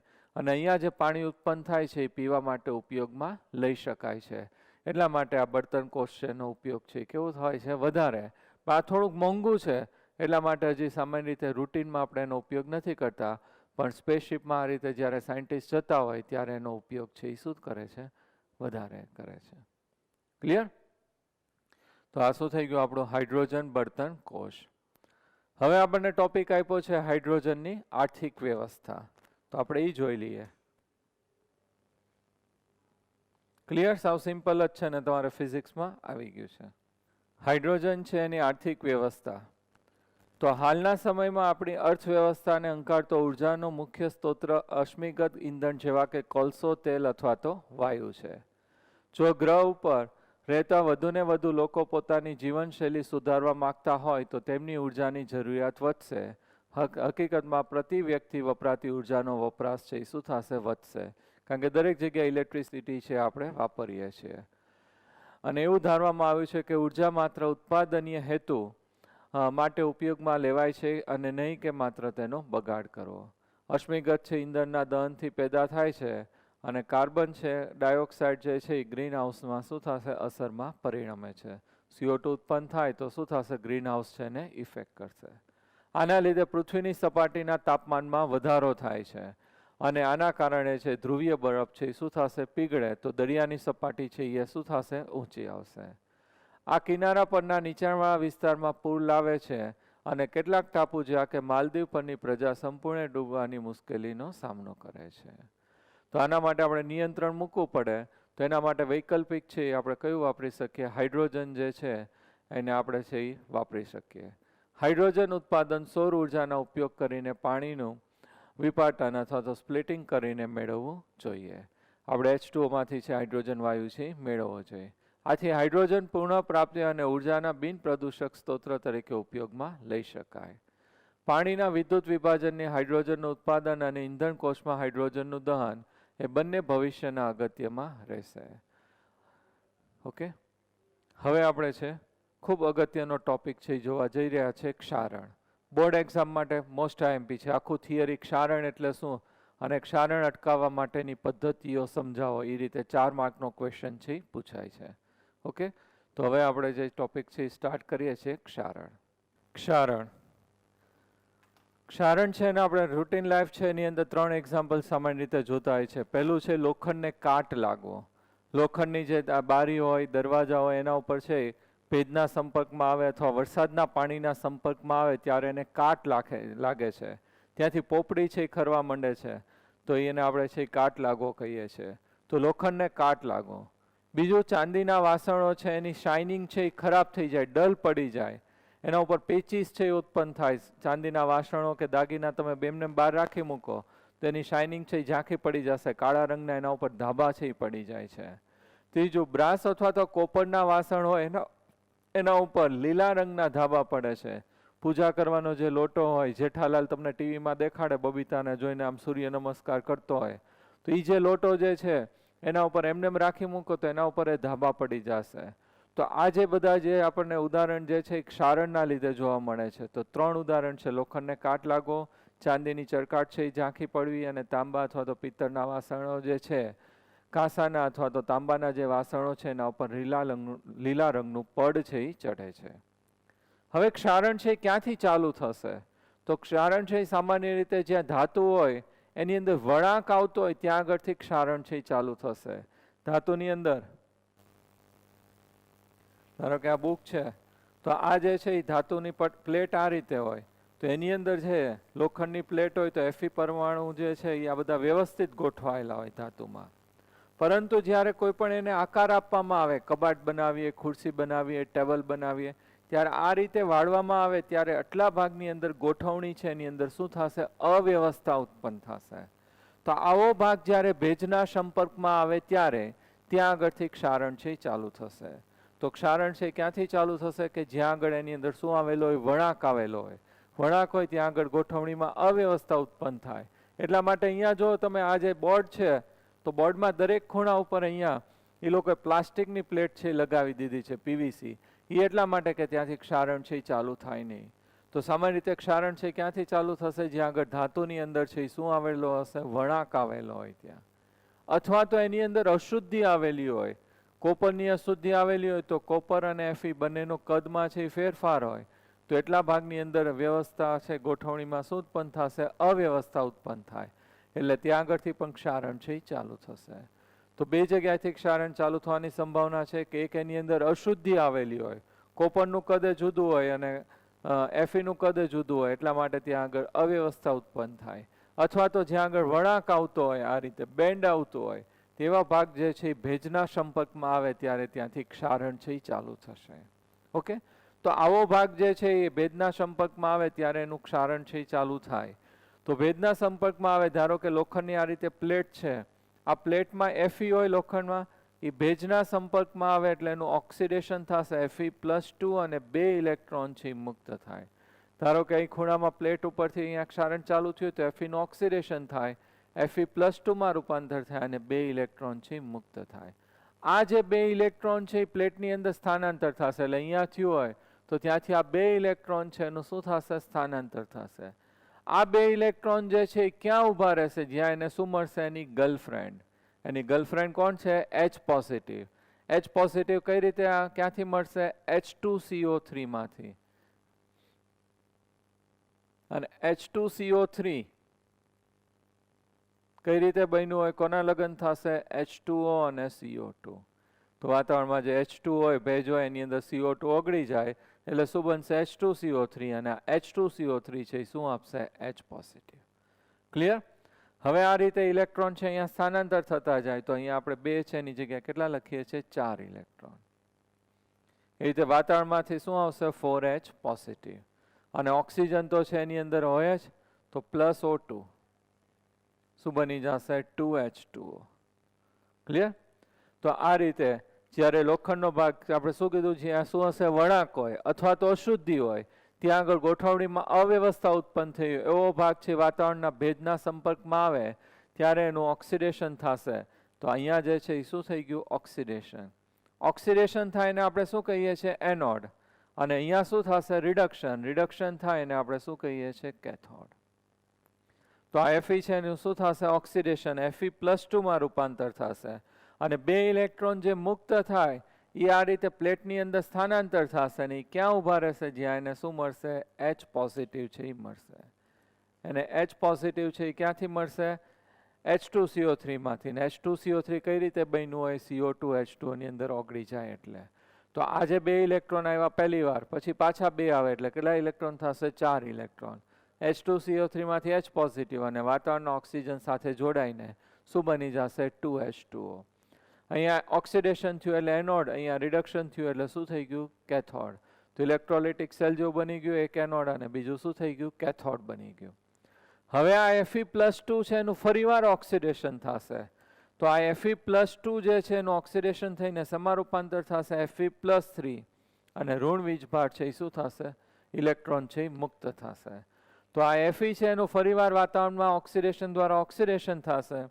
શેમાં રૂપાંતર થશે? Fe+3. હવે આ જે Fe+3 ઉત્પન્ન થયું એ પોતે અહીંયા ધન વીજભારિત છે.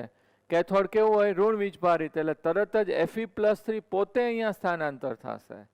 આગળ શું થયું? ઇલેક્ટ્રોન અહીંયા જતા હતા અને H પોઝિટિવ મળે ત્યાં ઊભા રહી જાય, એની ગર્લફ્રેન્ડ મળે ત્યાં ઊભું રહી ગયો અને 2H2O બન્યું. અહીં ઓક્સિડેશન થયું એટલે એનોડ, આ રિડક્શન થયું એટલે કેથોડ અને પાછું Fe+2 નું Fe+3 માં રૂપાંતર થયું એટલે ઋણ વીજભારિત કેથોડ તરફથી તરત સ્થાનાંતર થઈ જશે. અહીંયા આપણું વિદ્યુત વિભાજન કોષ છે એવું બની ગયું અને આ Fe+3 છે અહીંયા આવશે. હવે આ Fe+3 જે છે અહીંયા સ્થાનાંતર થયું એ આ H2O સાથે પ્રક્રિયા થઈને Fe2O3 into x mall H2O બનશે. Fe2O3, Fe+3 ઓક્સિજન અને H2O વાતાવરણમાંથી ઓક્સિજન, આની પણ વાતાવરણ ઓક્સિજન અને H2O સાથે જોડાઈને બનશે Fe2O3. એને આપણે જે છે રસ્ટ અથવા તો શું કહીએ છીએ? કાટ. જે કાટ લાગે ને ભૂકી નીકળશે લોખંડમાંથી એ કાટ છે એ શું હશે? Fe2O3 into x mall of H2O. Clear? તો આ રીતે ક્ષારણ છે એની અંદર પ્રક્રિયા થશે. હવે ધારો કે H પોઝિટિવ ન મળતો હોય એવો ક્વેશ્ચન એકવાર કોમ્પિટિટિવમાં પૂછાઈ ગયો છે કે અહીંયા તો H પોઝિટિવ મળે છે પણ H પોઝિટિવ જો ન મળતો હોય તો કઈ રીતે પ્રક્રિયા થાય? કે ઓક્સિજન તો હશે જ, +2H2O હોય અને +4 ઇલેક્ટ્રોન સાથે પ્રક્રિયા થશે. આ ઇલેક્ટ્રોન છે માઇગ્રેટ થઈને આવશે વાતાવરણમાંનો H2O અને ઓક્સિજન સાથે પ્રક્રિયા થઈને શું બનશે 4OH માઇનસ બનશે. પરંતુ આગળ પ્રક્રિયા નહીં થાય એટલે ક્ષારણ છે થશે નહીં. તો H પોઝિટિવ ન મળતો હોય તો ક્ષારણ પ્રક્રિયા નહીં થાય, અહીંયા જ પ્રક્રિયા છે એ શું થશે અટકી જાય. જો H પોઝિટિવ મળતો હોય તો ક્ષારણ પ્રક્રિયા આગળ થઈને કાટ ઉત્પન્ન થાય, પણ અહીંયા જે છે H પોઝિટિવ નથી મળતો એટલે અહીંયા રિએક્શન છે કેવું થઈ જશે સ્ટોપ થઈ જશે. ક્લિયર? તો આ રીતે આખું આપણને જે છે ક્ષારણની અંદર મિકેનિઝમ છે જોવા મળે છે. ક્લિયર? તો એટલું તમારે યાદ રાખવાનું છે. ક્ષારણના ઉદાહરણ લોખંડને કાટ લાગો, ચાંદીની ચરકાટ છે ઝાંખી પડશે, કાંસાના અને તાંબાના વાસણો પર લીલા રંગના ધાબા ઉત્પન્ન થાય છે. ક્ષારણ ક્યાંથી ચાલુ થશે? જ્યાં ધાતુની અંદર શું આવેલું હશે? બેન્ડ વળાંક આવેલો હોય, ત્યાં આગળ ગોઠવણી કેવી હોય? અવ્યવસ્થિત, અથવા તો એની અંદર કોપર જેવી અશુદ્ધિ આવેલી હોય લોખંડમાં તો પણ ગોઠવણીમાં અવ્યવસ્થા ઉત્પન્ન થાય. આવો ભાગ જ્યારે ભેજના સંપર્કમાં આવે, પાણીના સંપર્કમાં આવે ત્યારે ત્યાંથી ક્ષારણ છે એ ચાલુ થશે. જેવું ક્ષારણ ચાલુ થાય એટલે Fe નું શેમાં રૂપાંતર થશે? Fe+2 અને 2 ઇલેક્ટ્રોન મુક્ત થશે. આ 2 ઇલેક્ટ્રોનનું અહીંયા સ્થાનાંતર થશે અને ક્યાં ઊભા રહેશે અને શું મળશે? H positive. H પોઝિટિવ શેમાંથી મળશે? H2CO3.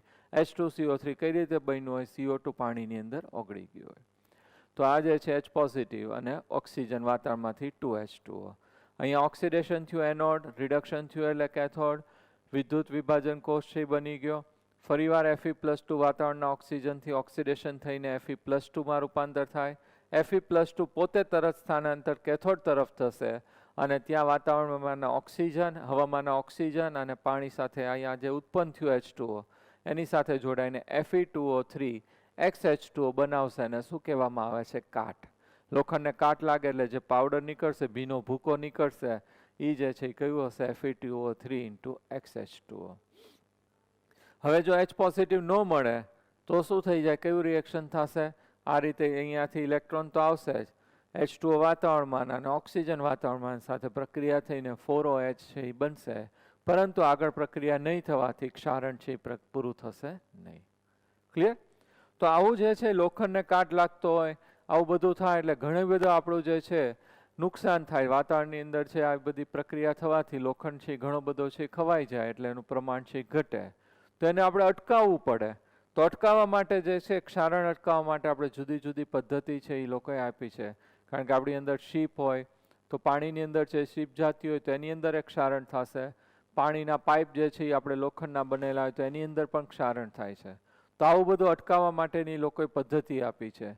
પહેલી પદ્ધતિ આપી છે કે પાણીના પાઇપ હોય, હવે તો બધા પાઇપ આપણે PVC ના આવી ગયા એટલે ક્ષારણ થવાનો કોઈ પ્રોબ્લેમ જ નથી. તો પણ જૂનું જેનું ઘરનું બાંધકામ હોય અથવા તો અંદર નીચે પાણીના ઘણા બધા પાઇપ છે અમુક લોખંડના વાપરતા હોય છે તો એની અંદર ક્ષારણ, અથવા તો ડીપવેલ કરે, બોરિંગ કરે ત્યારે જમીનમાં જે પાઇપ ઉતારે એ લોખંડનો હોય તો એનું ઉપર ક્ષારણ અટકાવવા માટે ઝીંકનું પાતળું પડ ચડાવવામાં આવે છે અને ગેલ્વેનાઇઝ આયન કહેવામાં આવે છે. અને આ પદ્ધતિને શું કહેવામાં આવે છે? ગેલ્વેનાઇઝિંગ. એકદમ ચમકતો ચાંદી જેવો પાઇપ વાપરવામાં આવે એટલે શું થશે? ઝીંક છે એ જે છે આયન છે એનું ઓક્સિડેશન થવા દેતું નથી, એનું ક્ષારણ છે એ શું થશે? અટકાવશે. આવો જે પાઇપ વાપરીએ છીએ એને ગેલ્વેનાઇઝ પાઇપ કહેવામાં આવે છે અને આ પદ્ધતિને શું કહેવામાં આવે છે? ગેલ્વેનાઇઝિંગ. તો પાતળું એના ઉપર ઝીંકનું પડ છે આપણે ચડાવી દઈએ. એ પડ ઉખડી જાય તો ક્ષારણ ચાલુ થશે નહીં, કારણ કે ઝીંકનો ઓક્સિડેશન પોટેન્શિયલ કેવો છે? વધારે. બીજું આપણે બારી છે એની અંદર છે રંગ લગાડી દઈએ. રંગ લગાડી દઈએ, તમે બારીમાં આપણે ગ્રીલ છે અને રંગ લગાડેલો હોય તો રંગ લગાડી દઈએ તો શું થશે? વાતાવરણના સંપર્કમાં જ નહીં આવે તો એનું ક્ષારણ છે અટકશે. પરંતુ જો પોપડી ઉખડી જાય તો પાછું વાતાવરણના સંપર્કમાં આવે અને ક્ષારણ છે ચાલુ થઈ જશે. તો કાયમી એનું ક્ષારણ અટકાવવું હોય તો શું કરવામાં આવે છે? ગેલ્વેનાઇઝિંગ છે એ કરવામાં આવે છે. બીજું સ્ટીમર જે છે એનો નીચેનો ભાગ જે છે એ લોખંડનો બનેલો હોય ને એ સતત પાણીના સંપર્કમાં હોય દરિયામાં, એટલે તો એનું ક્ષારણ છે એ સતત થાય. તો એક ક્ષારણ અટકાવવા માટે નીચે છે ઝીંક અથવા તો મેગ્નેશિયમની પ્લેટ લગાડવામાં આવે છે. ઝીંક અને મેગ્નેશિયમના ચોસલા છે એના ઉપર લગાડવામાં આવે છે. એટલે શું થશે કે અહીંયા મેં ઝીંક કે મેગ્નેશિયમનું પડ લગાડેલું હોય તો એ ઝીંક કે મેગ્નેશિયમનું પડ હોય એનું ઓક્સિડેશન થશે, આયનનું ઓક્સિડેશન થવા દેશે નહીં. તો એનું ઓક્સિડેશન અટકાવશે અને પોતાનું ઓક્સિડેશન થાય છે. ઓક્સિડેશન થાય એટલે એને શું કહેવાશે? એનોડ. એટલા માટે એને બલિદાન આપનારો એનોડ કહેવામાં આવે છે. સેક્રિફિશિયલ એનોડ. સેક્રિફાઈસ કરે છે, પોતે બલિદાન આપે છે અને અહીંયાથી અમેરિકા જાય તો અમેરિકા જાય પછી નીચેની પ્લેટ છે બદલવી પડે, કારણ કે બહાર જે ઝિંક અથવા મેગ્નેશિયમની પ્લેટ લગાડેલું હોય એનું ક્ષારણ થાય એટલે એ વપરાઈ જશે, ઓક્સિડેશન થાય એટલે વપરાઈ જાય, તો એને સમયાંતરે આપણે શું કરવું પડે છે, બદલવી પડે છે. કેટલાક કેમિકલ આપણે વાપરીએ છીએ, બિસ્ફિનોલ, તો એ જે છે એના ઉપર લગાડી દઈએ તો એ ક્ષારણ પ્રક્રિયા છે એ શું કરશે, અટકાવશે. તો આવી રીતે કેટલાક કેમિકલો આપણે લગાડીને પણ ક્ષારણ પ્રક્રિયા અટકાવીએ છીએ, એને નિરોધકો અથવા તો ઇન્હિબિટર્સ કહેવામાં આવે છે. ઇન્હિબિટ કરે છે અને રોકે છે એટલે એને નિરોધકો અથવા તો ઇન્હિબિટર્સ કહેવામાં આવે છે. ક્લિયર? તો મેઇન 3 તમારે છે ક્ષારણ છે અટકાવવાના ઉદાહરણ છે યાદ રાખવાનું છે. લોખંડનો પાઇપ હોય એના ઉપર ઝિંકનું પાતળું પડ લગાડવામાં આવે છે, એને ગેલ્વેનાઇઝિંગ કહેવામાં આવે છે, ગેલ્વેનાઇઝ આયન કહેવાય. એ પડ ઉખડી જાય તો એ ક્ષારણ ચાલુ થતું નથી, કારણ કે આજુબાજુ બીજા ઝિંક હોય એનું ઓક્સિડેશન પોટેન્શિયલ કેવું છે, વધારે છે. બીજું, સ્ટીમરનો નીચેનો ભાગ છે એ પાણીના સંપર્કમાં હોય દરિયામાં, એ અટકાવવા માટે એના ઉપર ઝિંક અથવા તો મેગ્નેશિયમના ચોસલા લગાડી દઈએ છીએ, અને એનું પોતાનું ઝિંક અથવા મેગ્નેશિયમનું ઓક્સિડેશન થાય, લોખંડનું ઓક્સિડેશન થવા દેતું નથી, એ અટકાવે છે. તેથી તેને બલિદાન આપનારો અથવા તો સેક્રિફિશિયલ એનોડ કહેવામાં આવે છે. અને એને સમયાંતરે બદલવો પડે, કારણ કે એનું ઓક્સિડેશન થાય એટલે એ થોડુંક ખવાશે, એ વપરાશે. અને ત્રીજું, કેટલાક કેમિકલ પદાર્થો છે બિસ્ફિનોલ જેવા આપણે વાપરીએ છીએ કે જે ક્ષારણ છે એ અટકાવે છે. આવા જે કેમિકલ રાસાયણિક પદાર્થો આપણે ક્ષારણ અટકાવવા માટે વાપરીએ છીએ, રંગ લગાડીએ, તો એ બધાને આપણે નિરોધકો અથવા તો ઇન્હિબિટર્સ કહેવામાં આવે છે. તો આ રીતે આપણે ક્ષારણ છે અટકાવી શકીએ. ક્લિયર? તો સાવ સિમ્પલ છે એનું રિએક્શન, અને તમારે ક્ષારણ અટકાવવાની પદ્ધતિ યાદ રાખવાની છે. બોર્ડની અંદર 4 માર્કની અંદર પૂછાય છે. હવે આપણે 3 અગત્યના ન્યુમેરિકલ્સ છે જોઈ લઈએ છીએ. એક એનસીઆરટી એક્સરસાઇઝનો છે 3.16. 3 વિદ્યુત વિભાજન કોષ ABC જે અનુક્રમે ZnSO4, AgNO3 અને CuSO4 ના દ્રાવણ ધરાવે છે. 3 દ્રાવણ છે, કયા છે? ZnSO4, AgNO3 અને CuSO4. કોષ બીમાં 1.45 સિલ્વર કેથોડ પર જમા થતું ત્યાં સુધી 1.5 એમ્પિયરનો સ્થિર પ્રવાહ પસાર કરવામાં આવ્યો, તો કેટલા સમય માટે વિદ્યુત પ્રવાહનું વહન થયું હશે?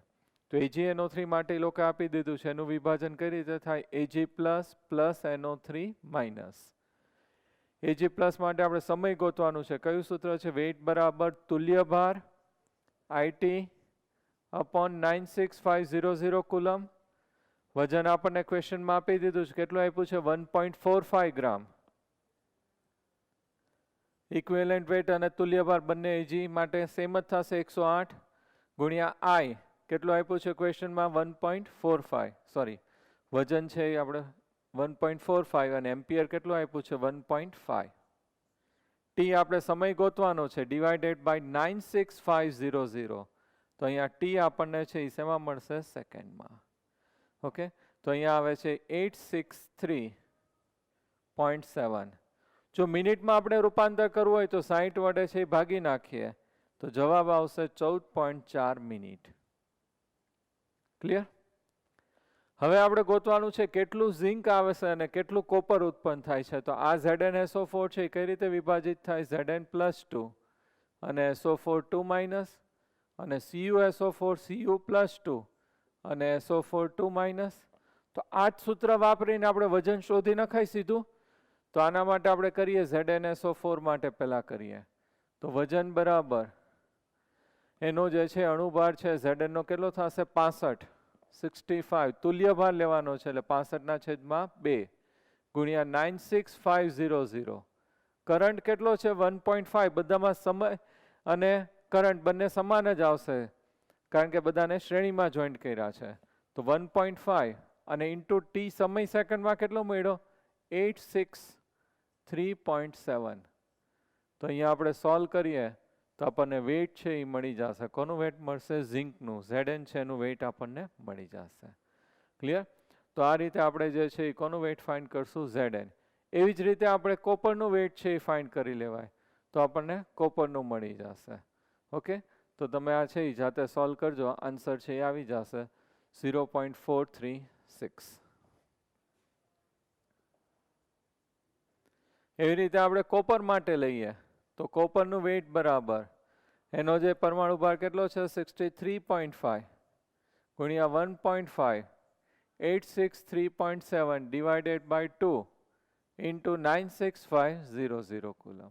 તો આ આપણને વજન છે એ શેમાં મળશે? ગ્રામમાં મળશે. તો કોપર છે એ 0.426 ગ્રામ છે એ ઉત્પન્ન થશે. તો આ રીતે આપણે બંનેનું વજન છે એ શોધી શકાય. ક્લિયર? હવે છે આપણે એક્સ્ટ્રા જે ન્યુમેરિકલ્સ આપ્યા છે એનો 28. 300 કેલ્વિન તાપમાને 1 બાર દબાણે Na2SO4 ના જલીય દ્રાવણના ગ્રેફાઇટના ધ્રુવોથી વિદ્યુત વિભાજન કરતા 250 મિલીલીટર મિનિટ ઇનવર્સ ઓક્સિજન વાયુ કેટલા એમ્પિયરનો વીજ પ્રવાહ પસાર કરતા મળશે? તો આપણે એમ્પિયર ગોતવાનું છે. તો Q બરાબર શું થશે? IT. અને મિનિટ ઇનવર્સ એટલે કેટલા મિનિટ છે? 1 મિનિટ માટે. તો Q બરાબર IT. Q આપણે શોધી નાખીએ. I શોધવાનું છે ને 1 મિનિટ એટલે કેટલું સેકન્ડ થશે? 60 સેકન્ડ. તો હવે આપણે જે છે PV બરાબર nRT ઉપરથી પહેલા ઓક્સિજનના મોલ શોધી લેવાય. તો PV બરાબર nRT. તો N બરાબર પ્રેશર આપણને કેટલું આપ્યું છે ક્વેશ્ચનમાં? 1. આની કિંમત છે આપણે કેટલી લઈએ છીએ? 0.08314. તાપમાન કેટલું આપ્યું છે આપણને ક્વેશ્ચનમાં? 300. સોરી, N એટલે P ઇન્ટુ V થશે ને, લખવામાં ભૂલ થઈ છે આપણે.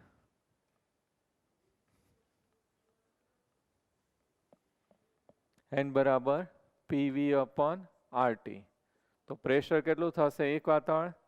કદ આપણે છે લીટરમાં લેવાનું. 250 ml ભાગ્યા 1000 એટલે 0.250.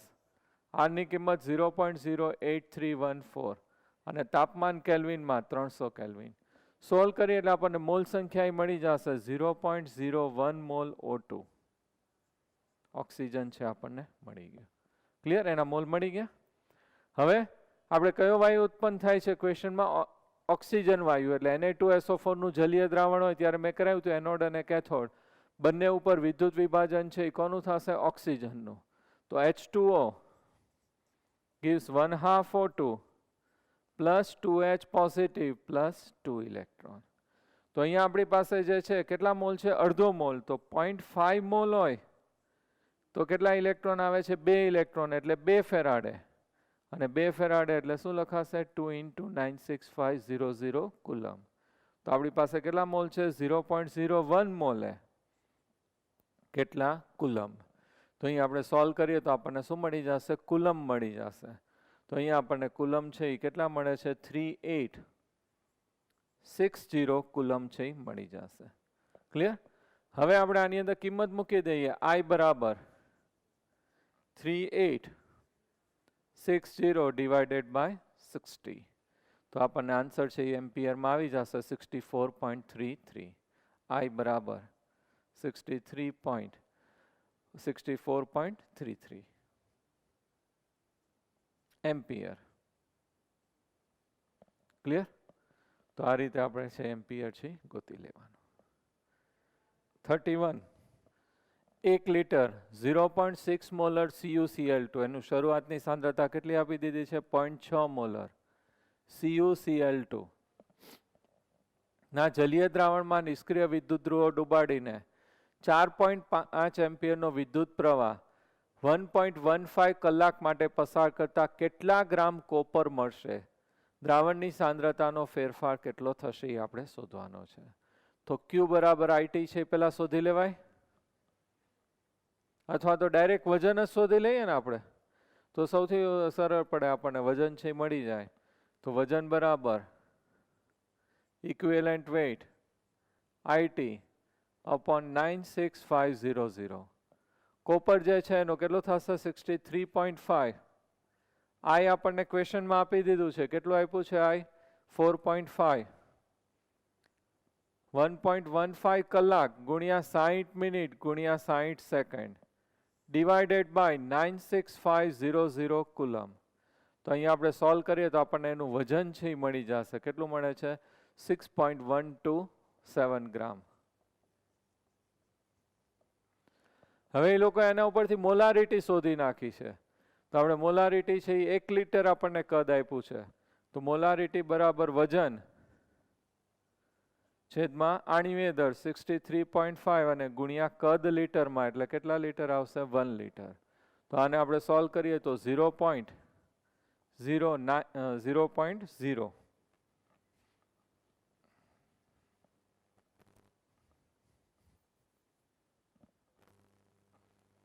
0.0965 મોલર.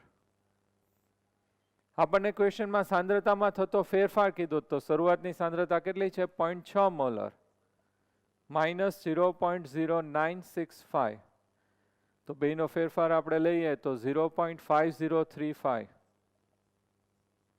મોલર છે થશે. ક્લિયર? તો આ રીતે આપણને આન્સર છે સાંદ્રતામાં થતો ફેરફાર છે મળશે. ઓકે, હવે અગત્યનો ટોપિક છે ફેરાડેના નિયમો. તો માઇકલ ફેરાડે નામના વૈજ્ઞાનિકે 1833માં ફેરાડેના નિયમો આપ્યા. ફેરાડેનો પ્રથમ નિયમ અને ફેરાડેનો કયો આવશે? દ્વિતીય નિયમ. તો પહેલું છે ફેરાડેનો પ્રથમ નિયમ, ફર્સ્ટ લો ઓફ ફેરાડેઝ. ફેરાડેનો પ્રથમ નિયમ. તો પ્રવાહને કારણે વિદ્યુત વિભાજન દરમિયાન કોઈ પણ વિદ્યુત ધ્રુવ પર થતી પ્રક્રિયાનો જથ્થો વિદ્યુત વિભાજન માંથી પસાર થતા વિદ્યુતના જથ્થાના સમપ્રમાણમાં હોય છે. તો અહીંયા આપણે આ રીતે વિદ્યુત વિભાજન કરીએ છીએ. એનોડ અને કેથોડ બંને આપણે એક જ પાત્રની અંદર રાખીએ છીએ. અહીંયા જેનું વિદ્યુત વિભાજન કરવાનું એને લઈએ છીએ અને શું કહેવામાં આવે છે? વિદ્યુત વિભાજ્ય. બેટરીના ધન વીજભાર સાથે જે વિદ્યુત ધ્રુવ જોડાયેલો હોય એ કઈ રીતે કાર્ય કરશે? એનોડ. અને બેટરીના ઋણ વીજભાર સાથે જોડાયેલો હોય વિદ્યુત ધ્રુવ કઈ રીતે કાર્ય કરશે? કેથોડ. અને વિદ્યુત વિભાજન છે થશે. તો અહીંયા જે છે વિદ્યુત વિભાજન દરમિયાન કોઈ પણ વિદ્યુત ધ્રુવ, આપણે અહીંયા NaCl લઈએ તો આ Na પ્લસ અને Cl માઇનસ. Cl માઇનસ છે એ પિગલિત લીધું છે NaCl, તો Cl માઇનસનું સ્થાનાંતર છે એનોડ ઉપર અને Na પ્લસનું સ્થાનાંતર ક્યાં થશે? કેથોડ ઉપર. અહીંયા ક્લોરીન વાયુ ઉત્પન્ન થાય ને અહીંયા સોડિયમ ધાતુ છે એ ઉત્પન્ન થશે. તો અહીંયા વિદ્યુત વિભાજન દરમિયાન કોઈ પણ વિદ્યુત ધ્રુવ ઉપર ઉત્પન્ન થતો વિદ્યુતનો જથ્થો તેમાંથી પસાર કરેલા વિદ્યુતના જથ્થાના સમપ્રમાણમાં હોય છે. અહીંયા ઉત્પન્ન થતો જે નિપજનો જથ્થો છે એ શું થશે? તેમાંથી પસાર કરેલા વિદ્યુતના જથ્થાના કેવું હશે? સમપ્રમાણમાં. જથ્થાને આપણે માસ m વડે દર્શાવીએ છીએ અને વિદ્યુતના જથ્થાને આપણે શું કહીએ છીએ? q. તો q બરાબર શું થશે? IT. I એટલે શું થશે? કરંટ, અને t એટલે સમય. કેટલા એક સેકન્ડની અંદર અથવા તો કેટલા સમયની અંદર આપણે પસાર કરીએ છીએ એ. તો m બરાબર m સમપ્રમાણ કયું થશે? q. બરાબર. વિદ્યુત વિભાજન દરમિયાન વિદ્યુત ધ્રુવો ઉપર ઉત્પન્ન થતી નિપજનો જથ્થો તેમાં પસાર કરેલા વિદ્યુતના જથ્થાના કેવું આવશે? સમપ્રમાણમાં છે. હવે સમપ્રમાણની નિશાની છે આપણે દૂર કરીએ અને એની જગ્યાએ આપણે અચળાંક મૂકીએ m બરાબર k ઇન્ટુ q. k જે છે એને ઇલેક્ટ્રોકેમિકલ ઇક્વિવેલન્ટ કહેવામાં આવે છે. ઇલેક્ટ્રોકેમિકલ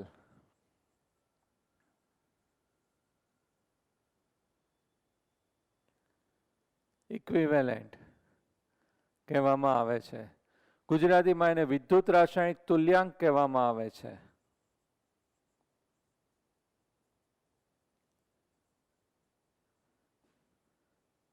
તુલ્યાંક કહેવામાં આવે છે. તો કે જે છે અહીંયા મૂક્યો આપણે સમપ્રમાણની નિશાની જગ્યાએ અચળાંક, એને ઇલેક્ટ્રોકેમિકલ ઇક્વિવેલન્ટ, એને EC વડે પણ શોર્ટમાં લખવામાં આવે છે અથવા વિદ્યુત રાસાયણિક તુલ્યાંક કહેવામાં આવે છે. અહીંયા કે બરાબર આની અંદર જે છે ઇક્વિવેલન્ટ વેઇટ. ઇક્વિવેલન્ટ વેઇટ એટલે શું થશે? તુલ્ય ભાર. EQ ઇક્વિવેલન્ટ વેઇટ આપણે શોર્ટમાં લખીએ છીએ. EQ બરાબર શું થશે? ઇક્વિવેલન્ટ વેઇટ, અને ગુજરાતીમાં એને શું કહેવામાં આવે છે? તુલ્ય ભાર. Upon Faraday constant 96500. કે બરાબર શું થશે? Equivalent weight upon 96500. આને અહીંયા ઉપરના સમીકરણમાં મૂકી દઈએ તો સમીકરણમાં શું થશે? m બરાબર equivalent weight into q upon 96500 coulomb. Clear? તો આ જે છે આપણને સમીકરણ મળી ગયું. આપણે આવી ગયું છે ક્યુ બરાબર તો શું લખીએ છીએ આઈટી, આઈ એટલે કરંટ એમ્પિયરમાં ને ટી સમય સેકન્ડમાં લેવાનું. ખાસ યાદ રાખજો, આઈ કરંટ એમ્પિયરમાં ને ટી છે સમય હંમેશા શેમાં લેવાનું છે? સેકન્ડમાં. તો અહીંયા મૂકી દો એમ બરાબર ઈ ક્યુ ઇન્ટુ આઈટી અપોન 96500. તો અહીંયા માસ અથવા તો આપણે વજન પૂછે છે એમસીક્યુમાં, તો માસની જગ્યાએ વેઇટ પણ લખી શકાય. વજન વેઇટ બરાબર ઈ ક્યુ, સોરી સ્મોલ ક્યુ આવશે, equivalent weight IT upon 96500 coulomb. Equation છે ખાસ યાદ રાખવાનું. આપણે ન્યુમેરિકલ્સ કે એમસીક્યુમાં ડાયરેક્ટ આ શોર્ટ મેથડ છે કરી શકાય કે વિદ્યુત વિભાજન દરમિયાન વિદ્યુત ધ્રુવ ઉપર ઉત્પન્ન થતો નિપજનો જથ્થો, વજન આપણે ગોતવાનું હોય, કોપર હોય, સિલ્વર હોય, એવી રીતે કીધું હોય, ને વજન ગ્રામમાં શોધવાનું હોય, તો વેઇટ બરાબર equivalent weight into IT upon 96500 થશે. બરાબર, weight equal to equivalent weight. Equivalent weight એટલે શું કહેવાશે? તુલ્યભાર.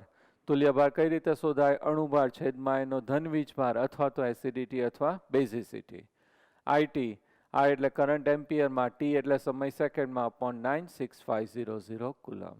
ઇક્વેશન છે ખાસ યાદ રાખજો, નોટ ડાઉન કરી રાખજો. ન્યુમેરિકલ્સમાં એમસીક્યુમાં ડાયરેક્ટ આપણે આ શોર્ટ મેથડ છે યુઝ કરવાની. ક્લિયર? તો આ જે છે આપણે છે ફેરાડેનો શું કીધું? પ્રથમ નિયમ. જેટલી વાર બેટરી ચાલુ કરો એટલી વાર શું થશે? અહીંયા નિપજ ઉત્પન્ન થાય. બેટરી બંધ કરો એટલે શું થઈ જશે? બંધ થઈ જાય. એસી જેટલી વાર ઓન કરો એટલી વાર કુલિંગ આવે, ઓફ કરો એટલે બંધ થઈ જાય. એના જેવું અહીંયા જે જથ્થો ઉત્પન્ન થાય કોના સમપ્રમાણમાં હશે? પસાર કરેલા વિદ્યુતના જથ્થાના સમપ્રમાણમાં. જેટલી વાર બેટરી ચાલુ કરો એટલી વાર નિપજ મળે, બંધ કરો એટલે બંધ થઈ જાય. તો વિદ્યુતના જથ્થાના કેવું આવશે? સમપ્રમાણમાં.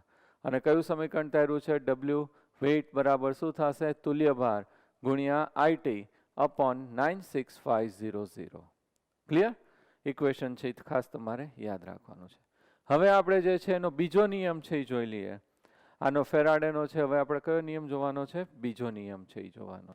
તો અહીંયા આપણે ફેરાડેનો બીજો નિયમ, એને દ્વિતીય નિયમ, સેકન્ડ લો ઓફ ફેરાડે કહેવામાં આવે છે.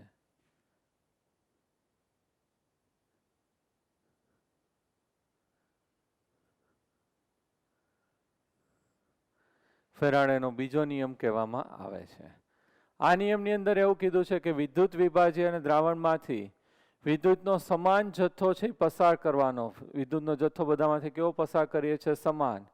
તો જુદા જુદા પદાર્થોમાંથી મુક્ત થયેલા જથ્થો તેમની રાસાયણિક તુલ્યભારના ધન આયનના રિડક્શન કરવા માટે જથ્થો જરૂરી ઇલેક્ટ્રોનના જથ્થાના કેવું આવશે? સમપ્રમાણમાં હોય છે.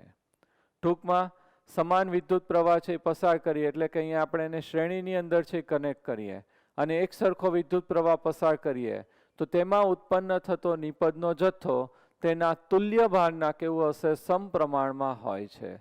કોના સમપ્રમાણમાં આવશે? તુલ્ય ભારના સમપ્રમાણમાં. હમણાં જો આપણે સાબિતે કરશું. ઓલાની અંદર શું કીધું હતું? પસાર કરેલા વિદ્યુતના જથ્થાના સમપ્રમાણમાં હતો.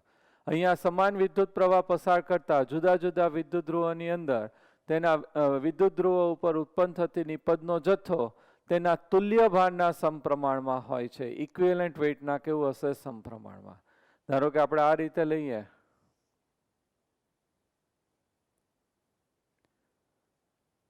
બે વિદ્યુત ધ્રુવ આપણે રાખવા પડશે. આની અંદર ધારો કે ZnSO4 નું સોલ્યુશન લઈએ છીએ. બીજું આપણે લઈએ એની અંદર CuSO4 અથવા તો AgNO3 લઈ લઈએ.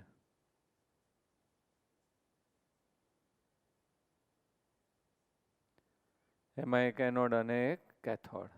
તો આ રીતે છે આપણે કનેક્ટ કરીએ બેટરી સાથે.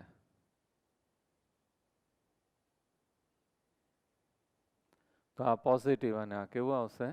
નેગેટિવ. આ પોઝિટિવ અને આ નેગેટિવ. આ રીતે આપણે કનેક્ટ કર્યું. શ્રેણીમાં ફિઝિક્સમાં તમારે આવી ગયું છે. તો આની અંદર વિદ્યુત પ્રવાહ છે આપણે કેવો પસાર કરીએ છીએ? સમાન પસાર કરીએ છીએ. તો વિદ્યુત પ્રવાહ સમાન પસાર કરીએ છીએ તો એની અંદર કરંટ I એમ્પિયરમાં છે એ કેવું આવશે? અચળ. બંનેની અંદર સરખું જ પ્રવાહ પસાર થશે. સમય પણ બંને માટે કેવો રહેશે? અચળ, સમાન રહેશે. તો Q બરાબર IT બંને માટે છે કેવું રહેશે? અચળ રહેશે. હવે આપણે અહીંયા જે સમીકરણ આગળ તાર્યું હતું માસ, એમ બરાબર કયું હતું આપણી પાસે ઇક્વિવેલન્ટ વેઇટ ઇન્ટુ ક્યુ અપોન 96500. હવે આપણે બે માટે લઈએ. અહીંયા જે છે એ Zn+2 માટે અને અહીંયા કોના માટે આવશે? Ag+ માટે. તો માસ Zn+2 બરાબર ઇક્વિવેલન્ટ વેઇટ એ કોનું આવશે? Zn+2 ઇન્ટુ ક્યુ અપોન 96500.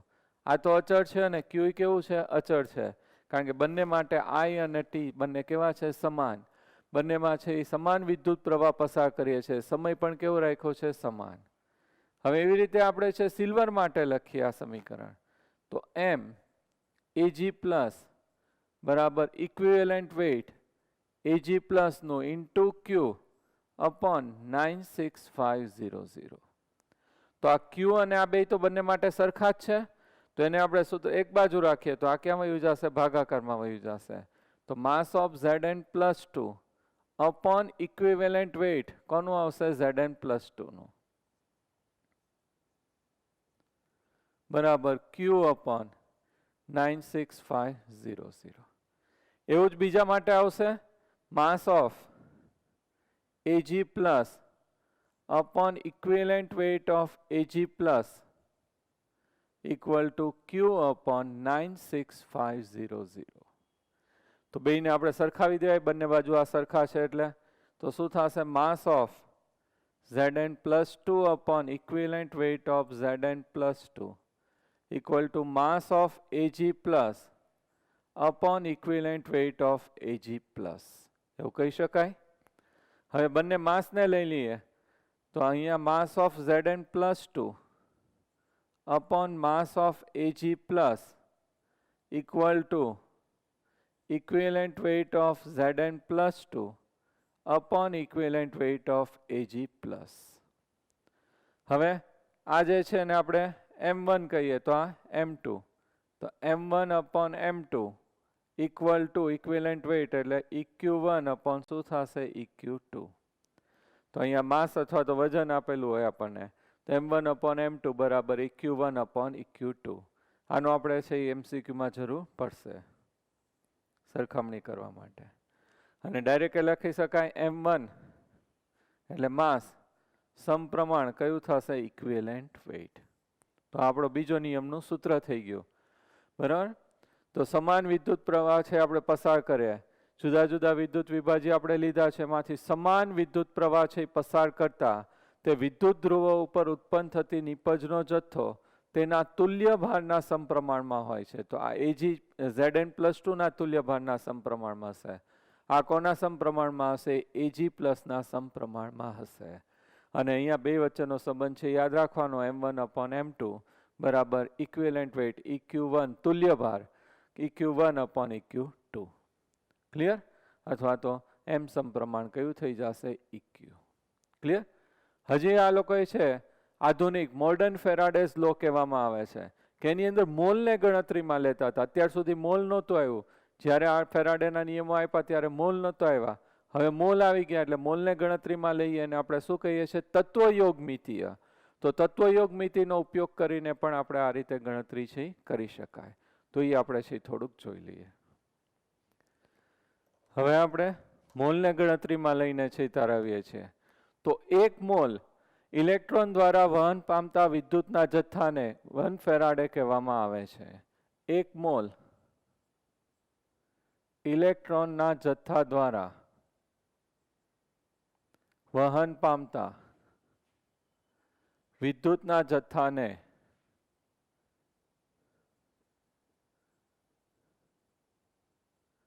1 ફેરાડે કહેવામાં આવે છે. 1 મોલ ઇલેક્ટ્રોન દ્વારા વહન પામતા વિદ્યુતના જથ્થાને 1 ફેરાડે કહેવામાં આવે છે. એના માટે સમય છે પણ કેવો હશે? નિશ્ચિત હશે.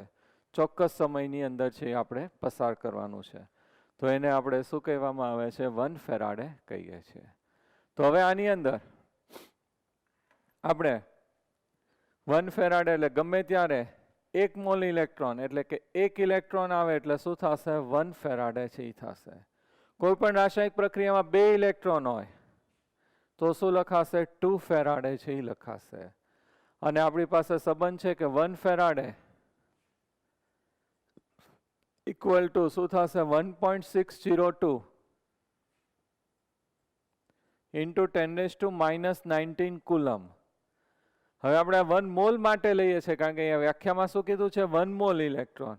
1 મોલ ઇલેક્ટ્રોન 1 ઇલેક્ટ્રોન એટલે 1 ફેરાડે. તો આને આપણે મોલમાં લેવું હોય તો 6.022 ઇન્ટુ 10⁻23 મોલ ઇન્વર્સ. હવે આ બેનો આપણે ગુણાકાર કરી નાખીએ તો 1 faraday equal to 96487 coulomb into mole inverse. આને એ લોકો રાઉન્ડ ફિગર લે છે તો 1 faraday equal to 96500 coulomb mole inverse. Clear? તો ઓલવેઝ 1 ફેરાડે બરાબર શું થશે 96500 કુલમ. આપણે રાઉન્ડ ફિગર છે લઈએ છીએ. ક્લિયર? તો આ જે છે ફેરાડે થયું. મોલને આપણે ગણતરીમાં હવે લેશું. ધારો કે આપણી પાસે આ રીતે પ્રક્રિયા છે. Al+3 ઇલેક્ટ્રોન શું ઉત્પન્ન કરશે એલ્યુમિનિયમ. Mg+2 ઇલેક્ટ્રોન શું ઉત્પન્ન કરશે Mg. અને Na+ ઇલેક્ટ્રોન શું ઉત્પન્ન કરશે એલ્યુમિનિયમ. તો અહીંયા 3 ઇલેક્ટ્રોન છે વપરાશે તો શું થશે 3 ફેરાડે અને એલ્યુમિનિયમ કેટલા મોલ ઉત્પન્ન કરશે 1 મોલ. તો આના માટે એવું લખી શકાય 3 ઇલેક્ટ્રોન બરાબર 3 ફેરાડે બરાબર 1 મોલ શું ઉત્પન્ન થશે એલ્યુમિનિયમ. આના માટે 2 મોલ ઇલેક્ટ્રોન વપરાય છે તો 2 ઇલેક્ટ્રોન બરાબર 2 ફેરાડે 1 મોલ મેગ્નેશિયમ. આની અંદર Na+ 1 ઇલેક્ટ્રોન 1 ઇલેક્ટ્રોન તો 1 ફેરાડે બરાબર 1 મોલ સોડિયમ. તો અહીંયા 3 ઇલેક્ટ્રોન કે 3 ફેરાડે હોય તો કેટલું થશે 1 મોલ એલ્યુમિનિયમ. અહીંયા 2 ઇલેક્ટ્રોન 2 ફેરાડે તો કેટલું થશે 1 મોલ છે મેગ્નેશિયમ. અને 1 ઇલેક્ટ્રોન 1 ફેરાડે 1 મોલ મેગ્નેશિયમ. હવે એમ કે બધામાં વિદ્યુતનો જથ્થો આપણે કેવો પસાર કરીએ છીએ સમાન પસાર કરીએ છીએ. તો સમાન પસાર કરીએ તો અહીંયા 3 ઇલેક્ટ્રોન તો કેટલા મોલ ઉત્પન્ન થાય છે 1 મોલ એલ્યુમિનિયમ માટે. 3 ઇલેક્ટ્રોન અથવા 3 ફેરાડે હોય તો કેટલા મોલ ઉત્પન્ન થશે 1 મોલ એલ્યુમિનિયમ. બધામાં વિદ્યુતનો જથ્થો સમાન પસાર કરીએ 1 ઇલેક્ટ્રોન અથવા 1 ફેરાડે વિદ્યુતનો જથ્થો પસાર કરીએ તો અહીંયા 1 ફેરાડે અથવા 1 ઇલેક્ટ્રોને કેટલા મોલ તો કેટલા મોલ થાય 1/3 મોલ ઓફ એલ્યુમિનિયમ ઉત્પન્ન થશે. એવી રીતે મેગ્નેશિયમ માટે 2 ઇલેક્ટ્રોન અથવા 2 ફેરાડે બરાબર 1 મોલ મેગ્નેશિયમ ઉત્પન્ન થાય. બધામાં વિદ્યુતનો જથ્થો સમાન પસાર કરીએ છીએ 1 ઇલેક્ટ્રોન અથવા તો 1 ફેરાડે તો કેટલા મોલ તો 1/2 મોલ મેગ્નેશિયમ છે ઉત્પન્ન થશે. અને ત્રીજું સોડિયમ માટે Na તો સોડિયમ જે છે એ કેટલું છે આપણી પાસે 1 ઇલેક્ટ્રોન તો શું થશે 1 ફેરાડે તો કેટલા ઉત્પન્ન થાય છે 1 મોલ. આપણે તો 1 ઇલેક્ટ્રોન માટે જ ગોતીએ છીએ તો 1 મોલ સોડિયમ છે ઉત્પન્ન થશે. તો સમાન વિદ્યુતનો જથ્થો પસાર કરીએ ત્રણેયમાં 1 ઇલેક્ટ્રોન અથવા 1 ફેરાડે તો એલ્યુમિનિયમ કેટલું ઉત્પન્ન થશે 1/3 મોલ.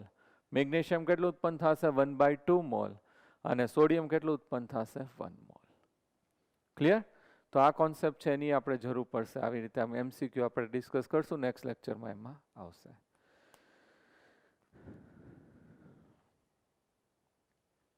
એક આનો ઉદાહરણ છે એ આપણે જોઈ લઈએ. ખાસ સૂત્ર છે આપણે યાદ રાખવાના છે Q બરાબર શું થશે IT. વજન આપણે ફાઇન્ડ કરવું હોય વેટ અથવા તો માસ ઇક્વલ ટુ તો શું થશે તુલ્ય ભાર IT/96500 અને પછી આપણે બેનો સંબંધ હતો M1/M2 equal to equivalent weight 1/ઇક્વિવેલન્ટ 2. ક્લિયર? તો હવે આપણે એનો છે કોયડો જોઈ લઈએ 3.10.